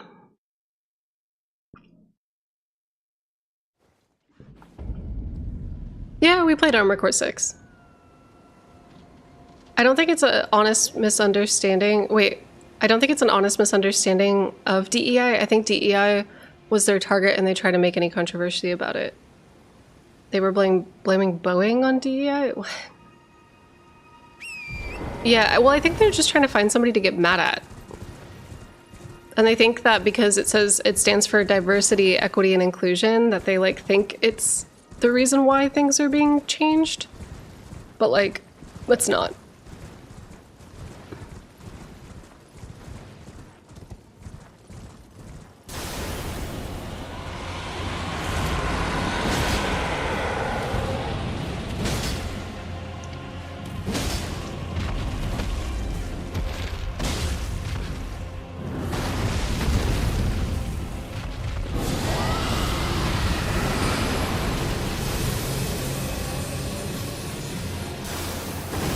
Oh, fuck.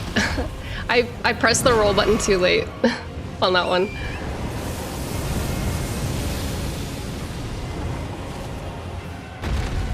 Okay.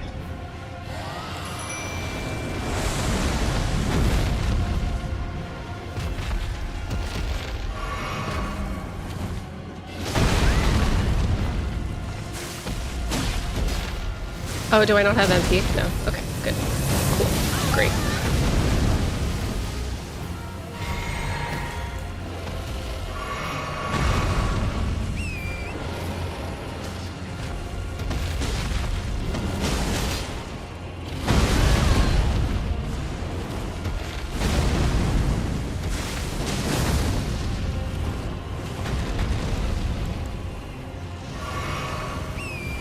Man, the repositioning is like so rough.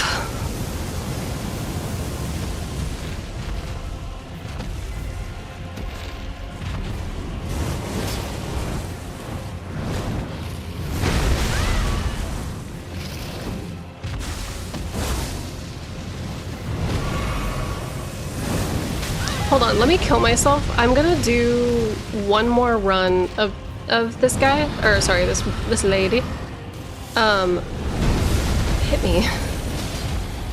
Because I want to do Rotted Breath. I keep forgetting to change. Rotted Breath. Rotted Breath. Rotted Breath.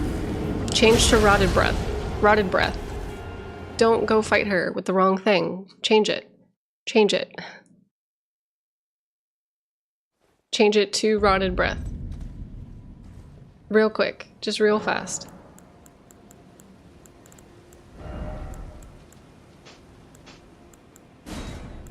We're doing this one.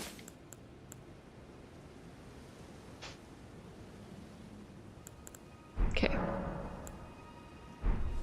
And then, get rid of this. Hold up.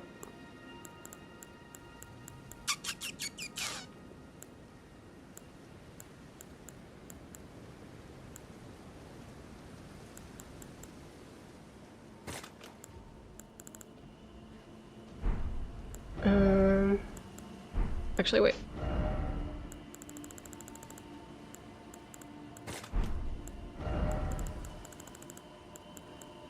Okay.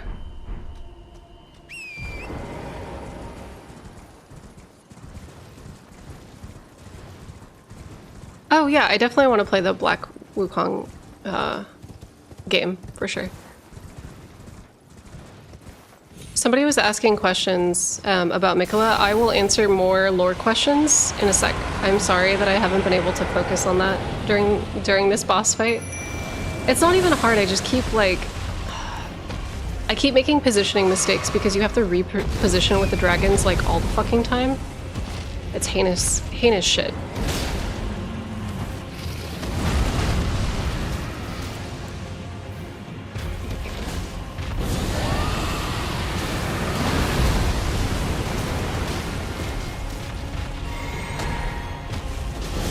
Oh shit.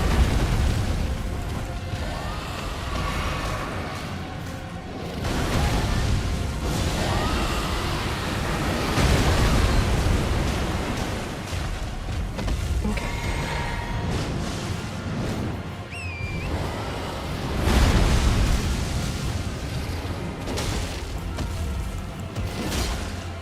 Oh, I guess I can't grease this because I have a Colt on it. That's right. I'm a dumbass.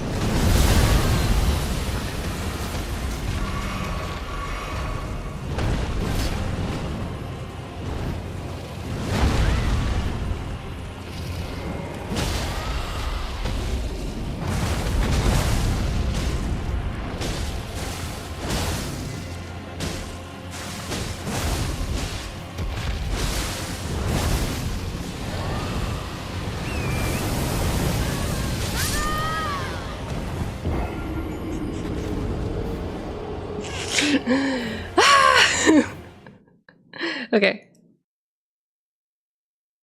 We got this. We got this. We got this. It'll be fine. It's fine. We got this. It'll be okay. Easy. Easy. You going in with this or perfumer? I'm going in with this one. So I have two builds. Or three builds on this account. On PC, we just had our perfumer build. But on this one, we have a pure blood build that I also... It used to be a pure... It used to be a pure intelligence build. So I might actually switch it back to pure intelligence so that way I have a mage that we can go into the game with.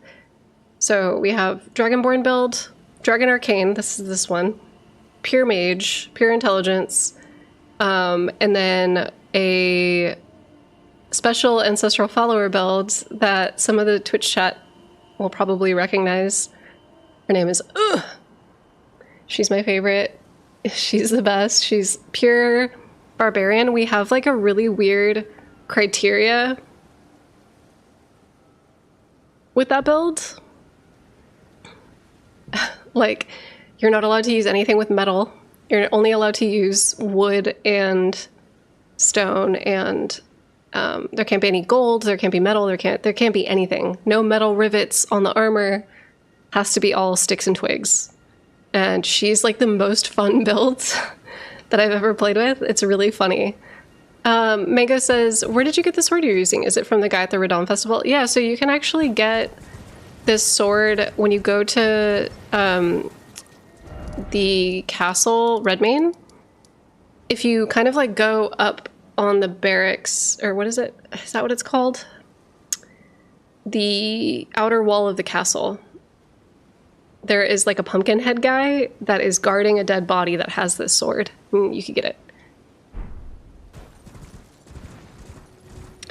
No. I could show you guys later. But she's not allowed to wear metal, but this character's wearing metal. This is a different character.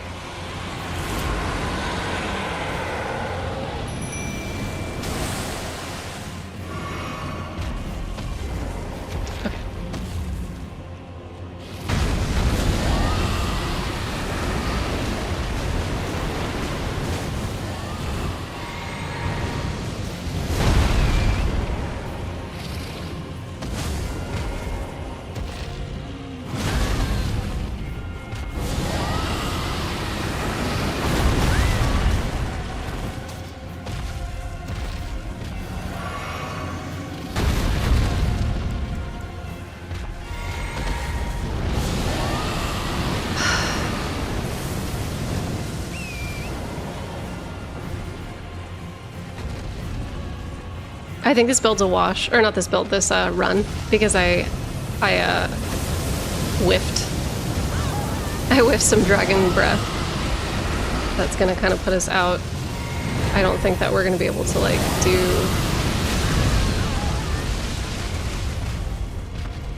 I don't think we're gonna be able to proc rot because of the way that this is going right now. Maybe we got it. Maybe we got it. Oh, we got it. Okay.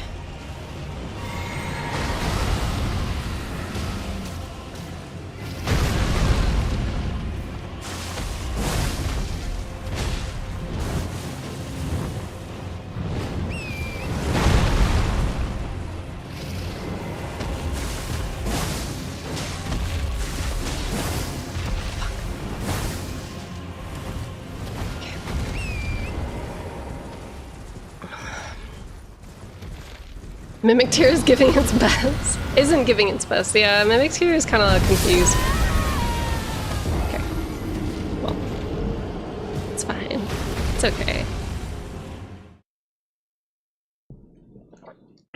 It's fine.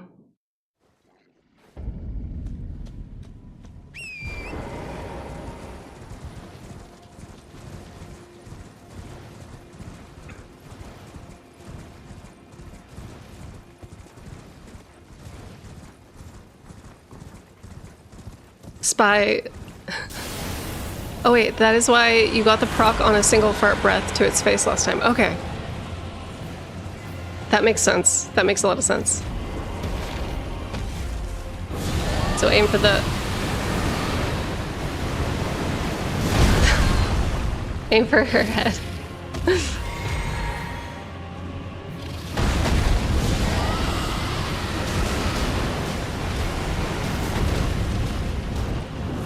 Did we get it?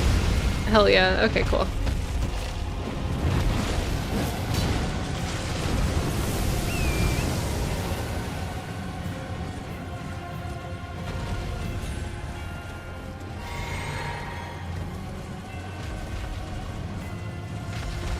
If that's the case, I'll switch back to... I don't know how to say that one dragon's name. I'm gonna call him Ezekiel. I don't think that's it at all. I don't think that's his name at all, but like...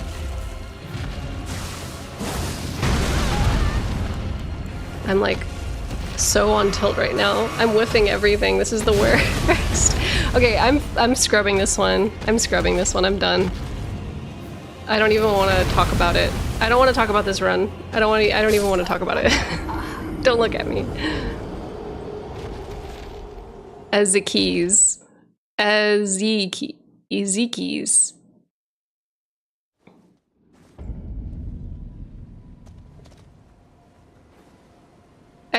Exekius. His name is Ezekiel. That's his name. Exeeks. Yeah. Okay, here.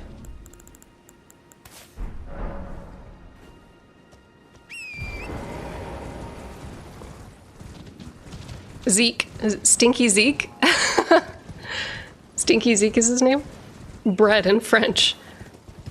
Alright.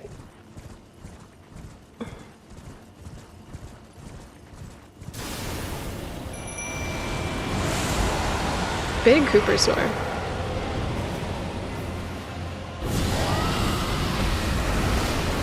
Come on. Alright. Well... okay. Alright. Okay.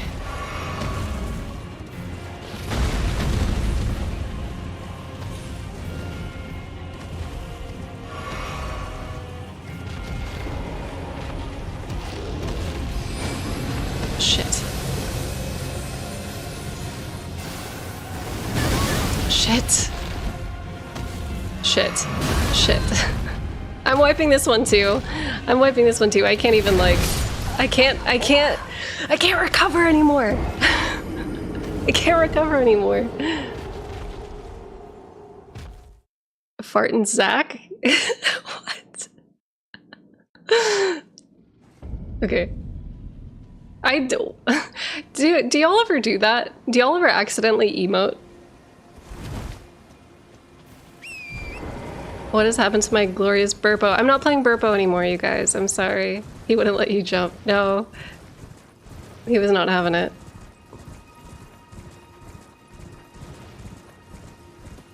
Zeke's wanted to be called Quelaag, but it was already taken. So true. I'm sorry to all the Burpo stands in the chat. I'm so sorry. Maybe I'll do perfumes on this build as well. Ooh. Okay. Don't.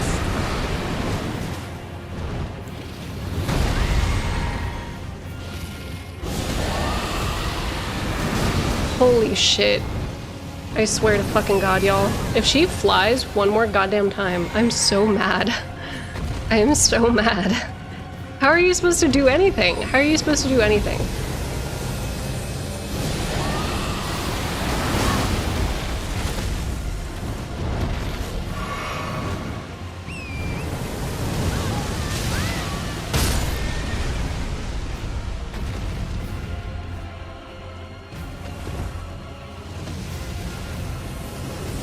Just kill me. Just kill me. We're resetting. At this point, I'm like I'm not even trying to like do Dragon Breath anymore. We're not doing Dragon Breath anymore. I'm going in and I'm meleeing because melee is the way. Melee is the way, and that's all there is to it.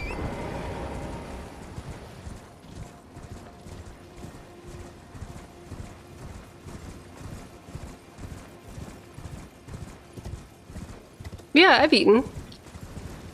That's what the break was between, This doesn't have to do with me being hungry. This has to do with me trying to cast dragon incantations against an enemy that has, like, non-stop AoE and, like, non-stop flying. Like...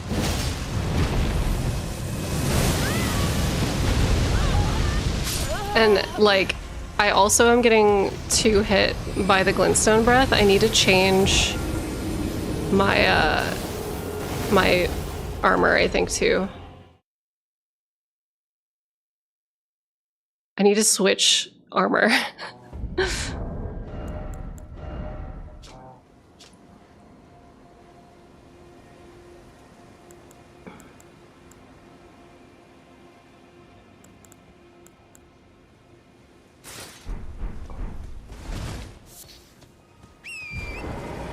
No armor. Yeah. Fire score? No, yeah, I'm definitely not using my Adula's breath right now. I could change it. I could change it. I could change it. I don't have a lot though right now. I need to go.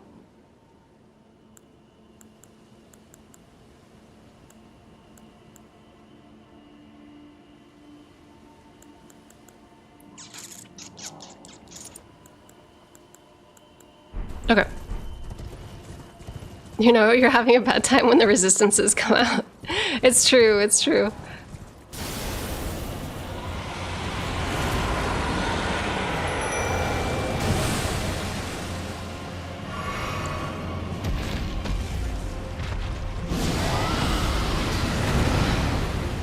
Like, what? It'll be like as soon as I'm doing something, she's like, bye. Goodbye. Bye.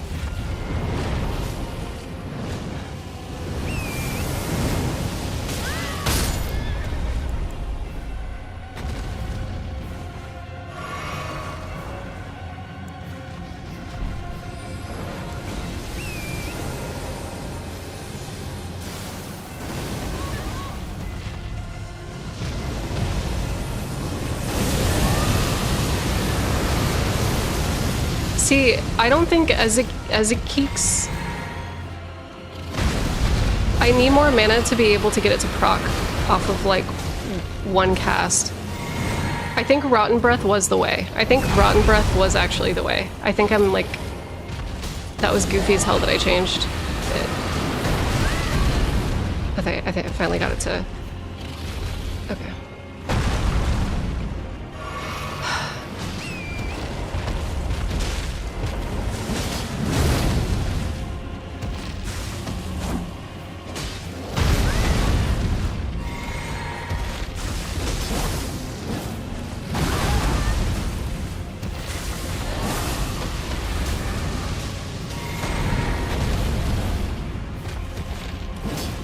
Okay. Okay.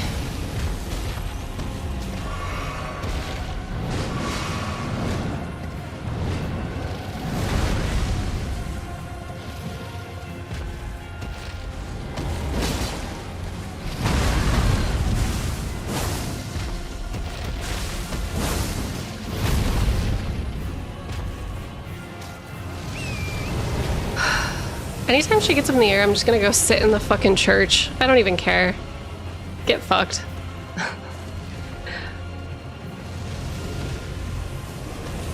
Like...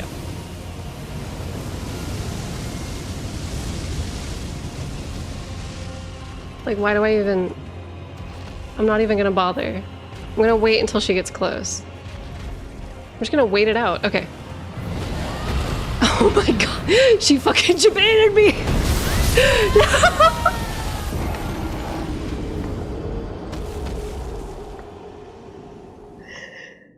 Oh my fucking god. Oh my god. Jesus fucking Christ. Alright. That was diabolical. It was! She's stream sniping. Yeah, we were coasting. We were like having deep talks. We were having like conversations about like DEI. We were having conversations about like fucking clinical research. And then this bitch really out here just like ruining my whole fucking life. Why am I two-handing my... Oh my god.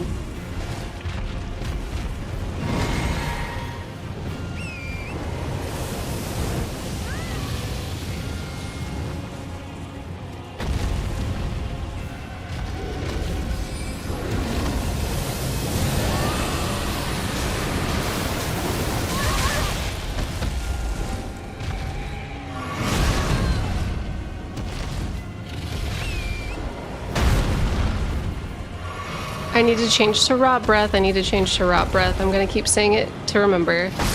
I'm actually just gonna do it now. Like, Zeke, Stinky Zeke isn't doing it. Stinky Zeke is taking too long to proc. I'm like... This isn't no. It's so, it's silly because like the first time that I fought this boss, I didn't struggle with her, and I hate it. I hate it when like I have those moments in Elden Ring or like Soulsborne games, like Bloodborne for example. The first time I fought Ebritis, like she gave me no problem, and then when we went back and we fought her on a different build, I like couldn't fucking beat her. I like couldn't beat her. It's like so, it's not like, I mean it's not super build dependent, but like it's rough when you're going through it on something. Like, dragon incantations require you to be stationary for so long that by the time that you're done casting, she'll already have, like, blown you up with fucking, what is it? With frostbite or something. That's why nobody uses them. Listen, they're cool and they're fun, except when they're not.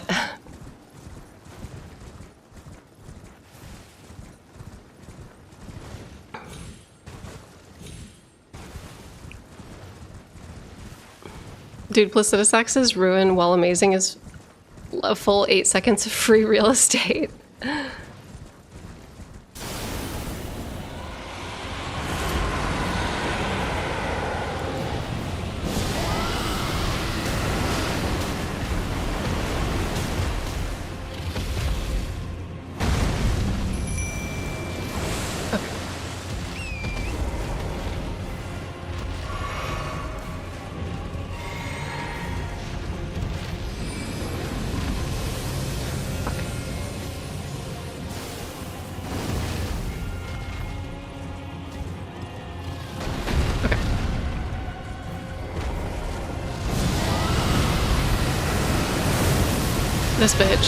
This bitch really just like blew up my whole life.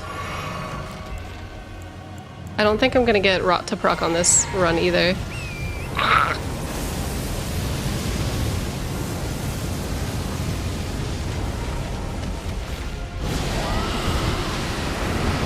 It's like she knows I'm casting.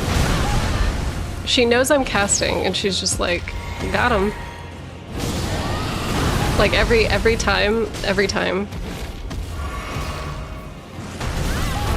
Hold on, I'm scrubbing this and I'm not even gonna do, I'm not gonna do it. I'm not gonna do dragon incantations. I'm saving all my mana to just spam my fucking blood proc. I'm spamming blood. Does rot breath do magic or fire damage? I think it just does rot build up. And then is it magic for the base damage?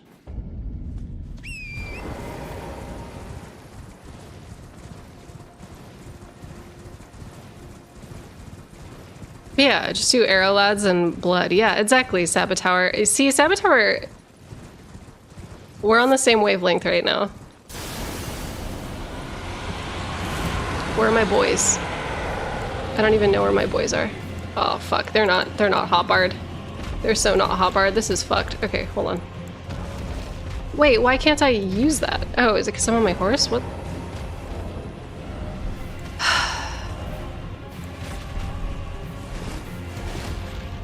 Wait, why can't I use... Wait, what? Oh, is it because I'm not near the monument? Am I not close enough to the monument? I want to put my boys somewhere safe, though, is the thing.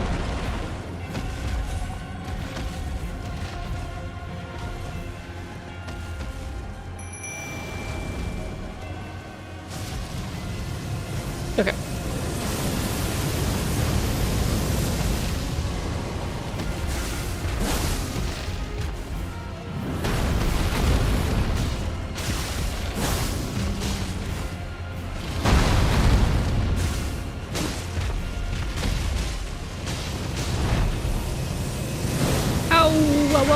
Whoa. Wow. Okay.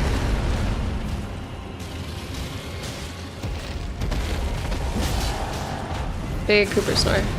Ugh.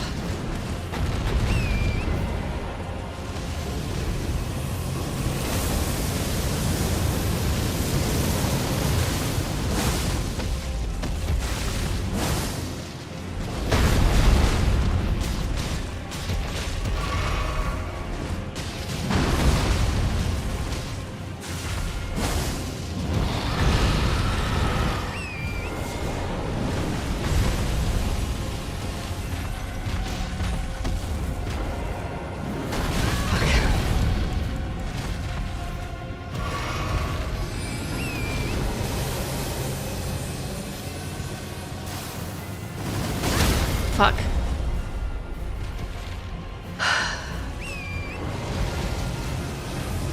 Okay.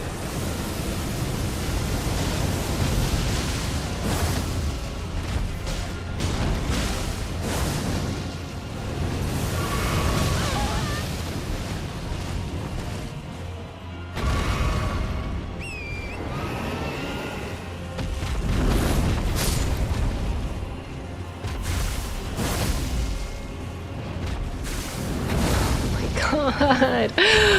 Please let me hit you. Please just like one time let me like land something. Let me land one little let me land one little hit. I'm gonna wipe this one. I'm already out of resources. Wait, did I change my... Okay, I guess...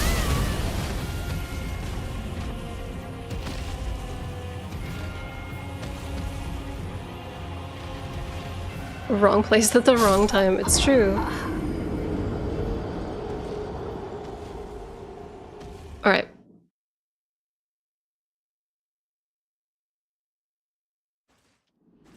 Oh, Zuli did a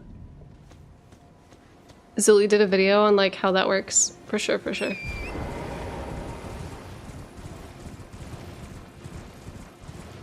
Guardian Ape moment. God. Guardian Ape was so like sick though, to be honest. See ya, burgers.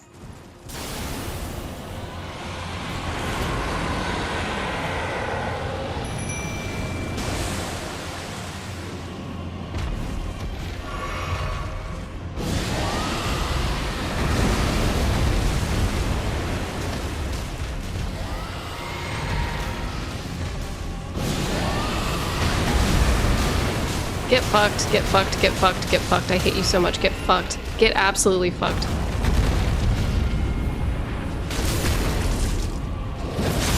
Get so fucked. Get fucked so hard. Die in like 2 seconds.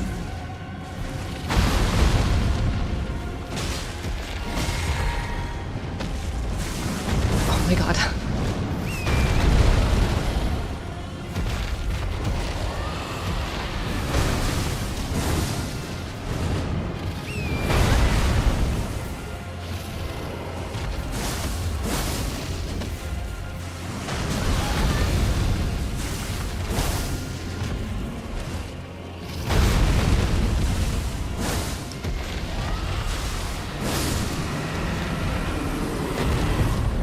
I hate that. That doesn't like... Why? That's how you know that like a boss is weirdly designed when like it either goes really, really, really good or like really, really, really bad. I just got her on a bad day. I just got her on a bad day where she wasn't trying to like hop around. Okay, now I'm going to bed. Good night, burgers. Oh man, that would have, honestly, that would have been like even funnier if I had the dragon smack. Just like end it with a big ol' slap. Father Owl was so goddamn good. Father Owl was really good, but I do think that the shock factor of Guardian Ape sent me like, I've never in my life, like the gall of the Guardian Ape in phase 2. I can't believe it. I fought so hard to like get that guy dead, and I like beheaded him, and I was like, you're dead, and then like the worm's piloting the body, like, what? Hello? That was really good. FromSoft really like... Oh, worm? Yeah.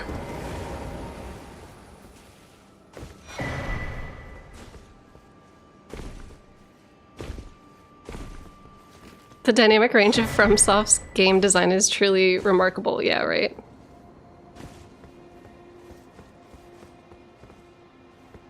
The way that the spear prosthesis interacts with the ape's centipede parasite is also super cool. Ooh, there's like a special animation?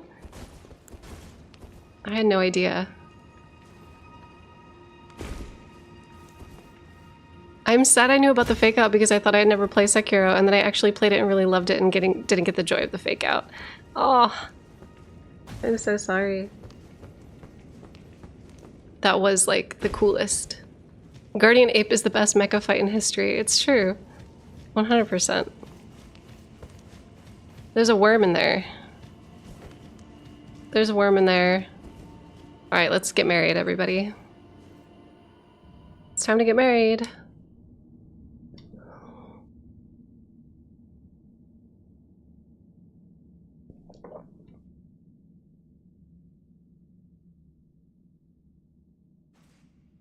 Lifetime. Yeah.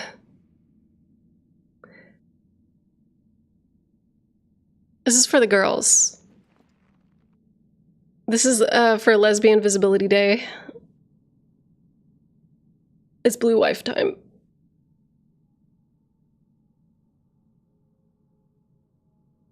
And they were roommates.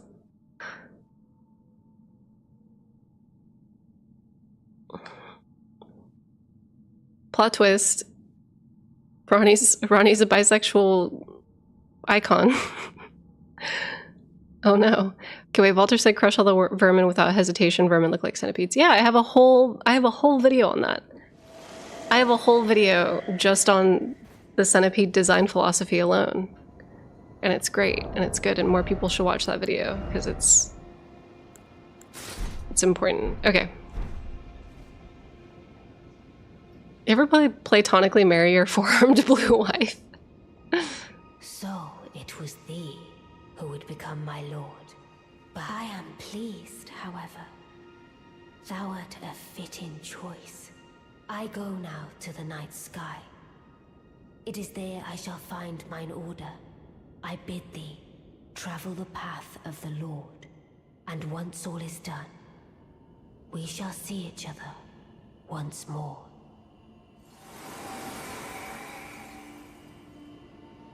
Cool.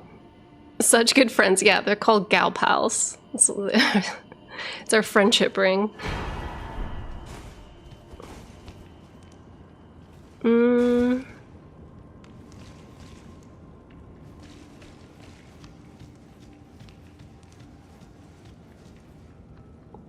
The Manus Celeste fingers are so fucking gross.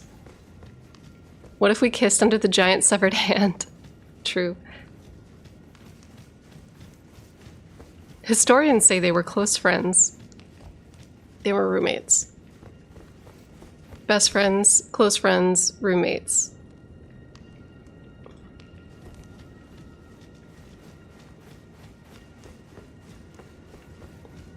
Yeah, I feel like despite Ronnie's ending being like, she's gonna be a little lonely, isolated moon vassal.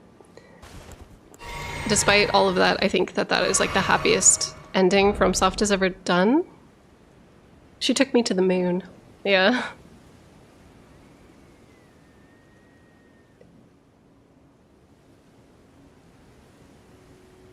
Is the Scarlet Rot dating some kind of massive vermin? Because it also has that unending, weird unending death life cycle. Yeah, I could see that, Chalice. Like an amalgamation of all insects. Yeah, like 100% has that, like the Blighttown aesthetic, even though there was like the fire and the lava, it was all like rot and decay swampland. So I think that like that concept, fire and rot, kind of got separated a little bit, and like the rot side of Blighttown is the rot entity in this game. So I think we get bugs. We get bugs. The happiest ending for me is Dark Souls 1 dark ending with all the serpents smiling so happy.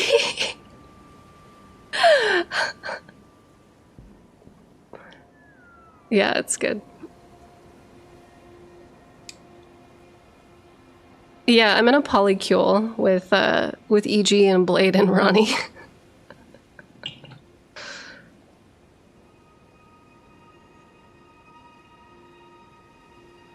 It's fine.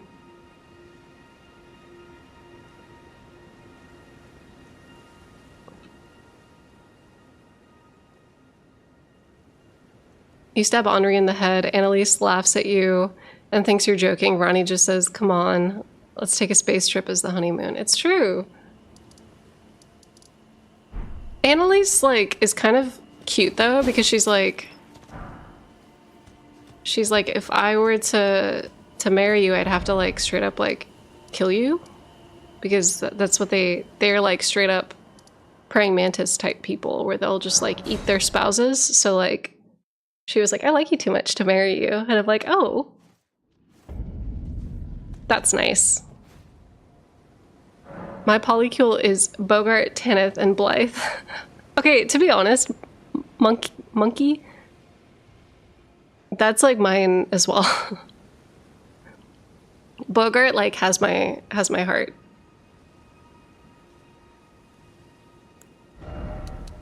Okay.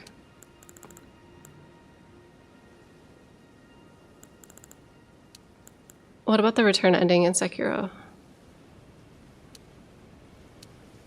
Yeah. Should we do more arcane? Yeah, because that's where I feel like that's...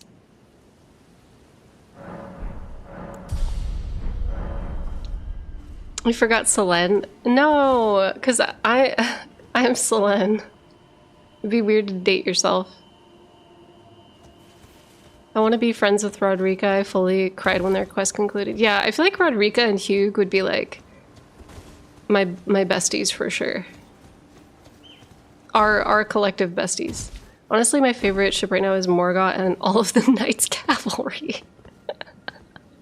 The entire cavalry. For sure, for sure. All right, let's do the jail up here. I wonder if I could even do it. Morgoth boy band mentioned.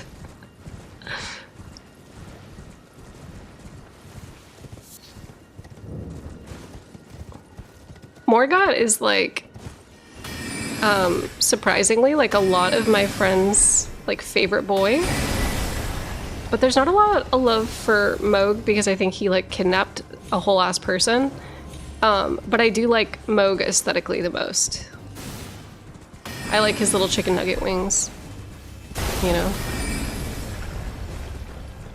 Okay, I'm glad we agree that Morgott fucks. Everybody's thirsty for Morgott. What is happening? I mean, like, I get it, but like, I guess everybody's baby girl. I don't know. Hey, Kyros. He's so popular. He is. Like, Godwin is like literally baby girl. Like, Godwin is like Little Mermaid. Godwin is like, got like the most perfect long blonde hair and like a mermaid tail, and everybody, like all the Twitter people that I know are like Morgott can get it. And I'm just like, there's Mermaid Man? There's Mermaid Man over there, but everybody wants the stinky boy. Everybody wants Toenail Man.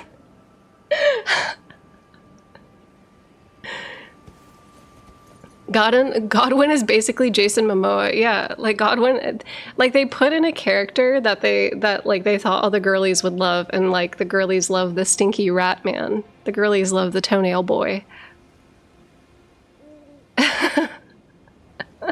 Morgott is the barnacle boy. It's true.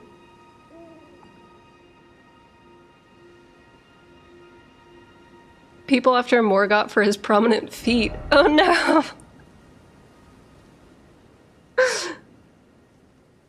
Okay, wait, definitely. No, I'm not the only one in the Garank Malekith camp. Yeah. Morgott has that hammer? Stop. Stop. Are there any unironic dung eater simps? Dung eater simps, may I suggest therapy?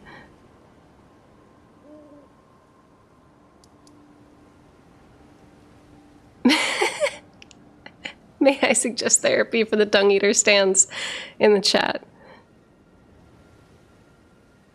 Okay, wait.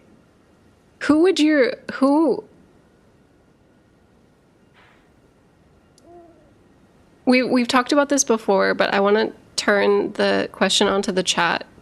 Dream blunt rotation. Go. You guys.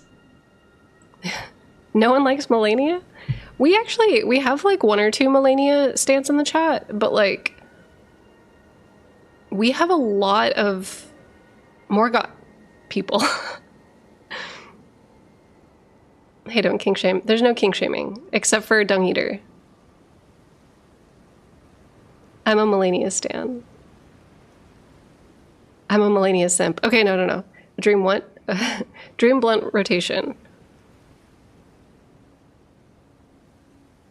Okay, Jazare says Bogart, Muriel, and EG. Oh man, EG would be very good.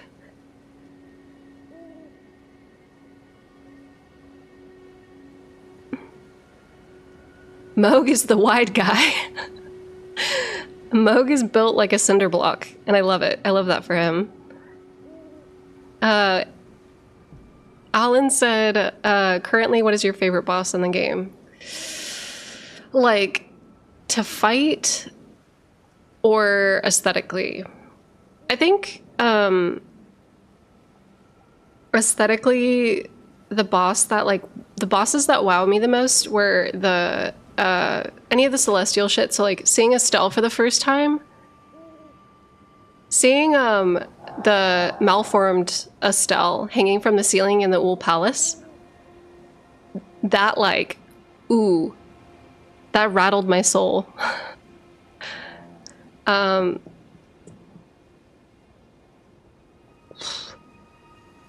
far as like actually having fun fighting a boss, like actually, so like the Elden Beast and Estelle, I think are like my top contenders for like the encounter itself. Patches encounter, and the fact that like there is the mechanic where you don't kill him to be able to like get him. I loved Moog's like true boss fight down in the Undercity. I love his nihil, like, transformation. I love it. He's so dramatic. He's so extra. I love Moog. I think Moog is one of my favorite, like, villains. He's awful. He's, like, horrendous. He's disgusting. But I love that. Oh, Placidusax. Placidusax also was a religious experience, for sure. Going into that boss fight and seeing the storm. Like, but I also think I genuinely liked the Placidusax boss fight. Like, I do like that fight. It is a fun fight. I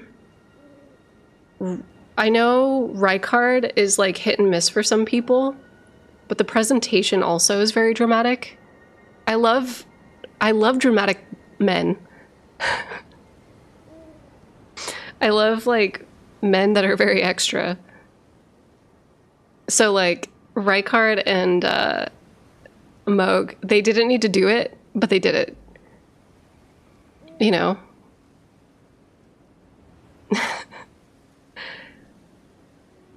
I love me, like... Is that why you let me stay here? You're not dramatic, Spot. Not in that way. I mean, like men that are, like, about the pageantry, about the drama, about the presentation, about the... Like, men that, like, wear... I'm such, like, a... Well, I don't know. You must have loved Astarion. Yes, Astarion was my best friend in Baldur's Gate.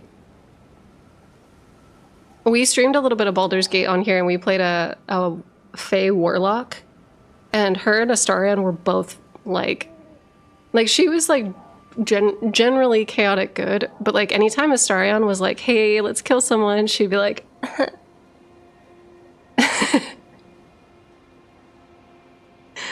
She'd be like, okay, let's see what happens. Like, Xenos who? Have you tried Hollow Knight? Yes, I love Hollow Knight.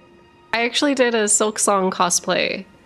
Me and Waves, my editor, went as Hollow Knight and Hornet one year for PAX.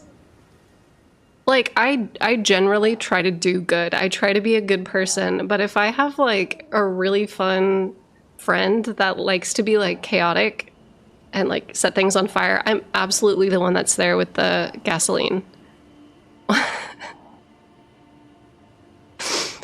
You know what I mean? I play support.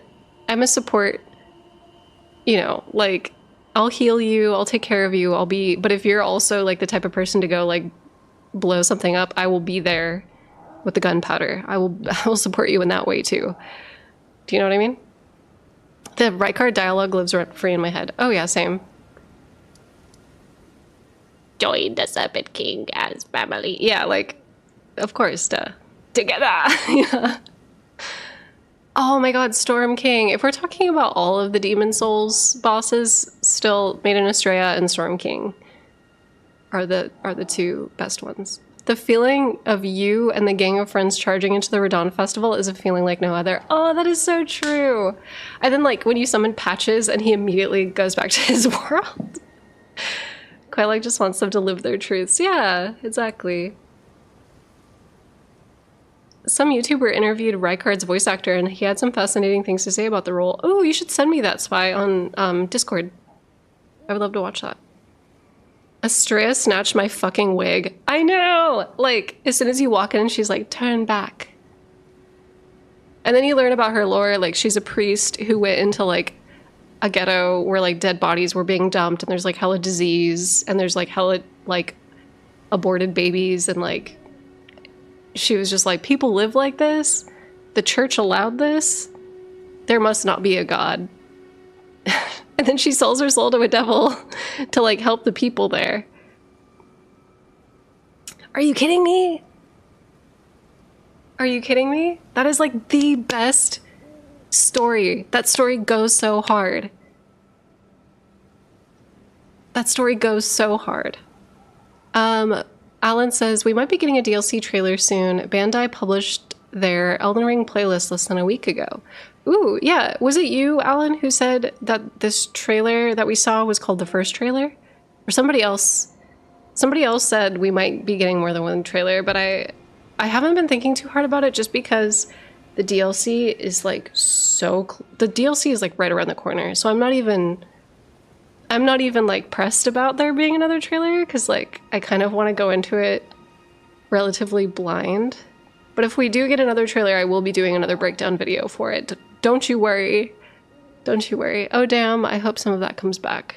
I hope we get some follow-ups at some point. The main story just isn't done for, yeah.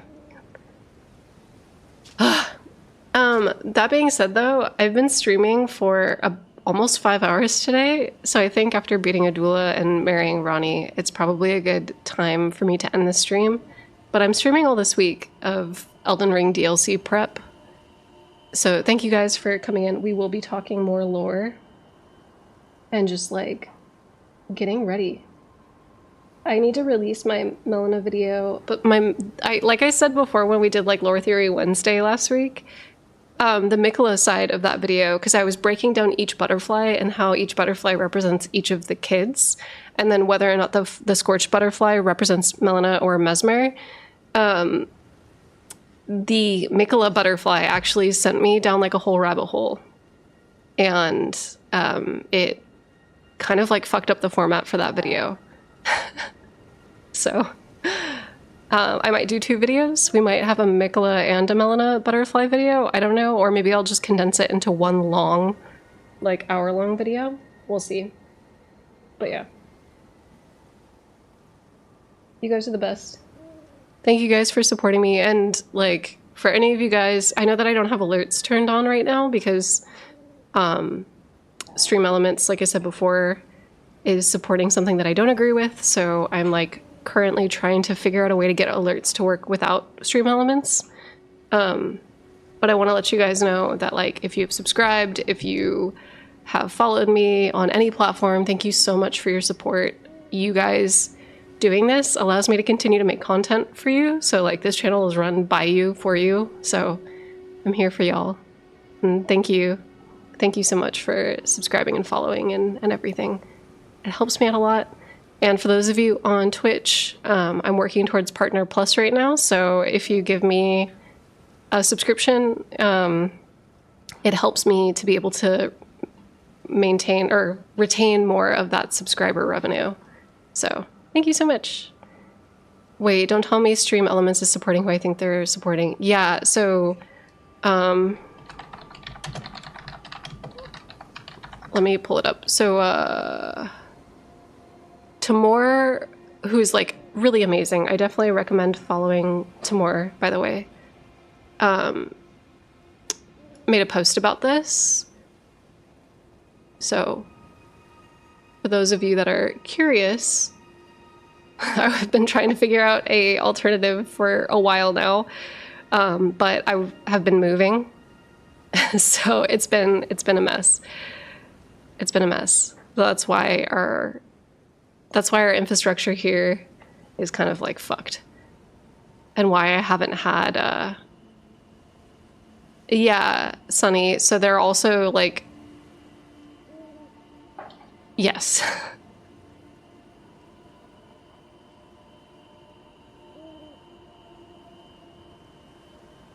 But yeah, it's been rough.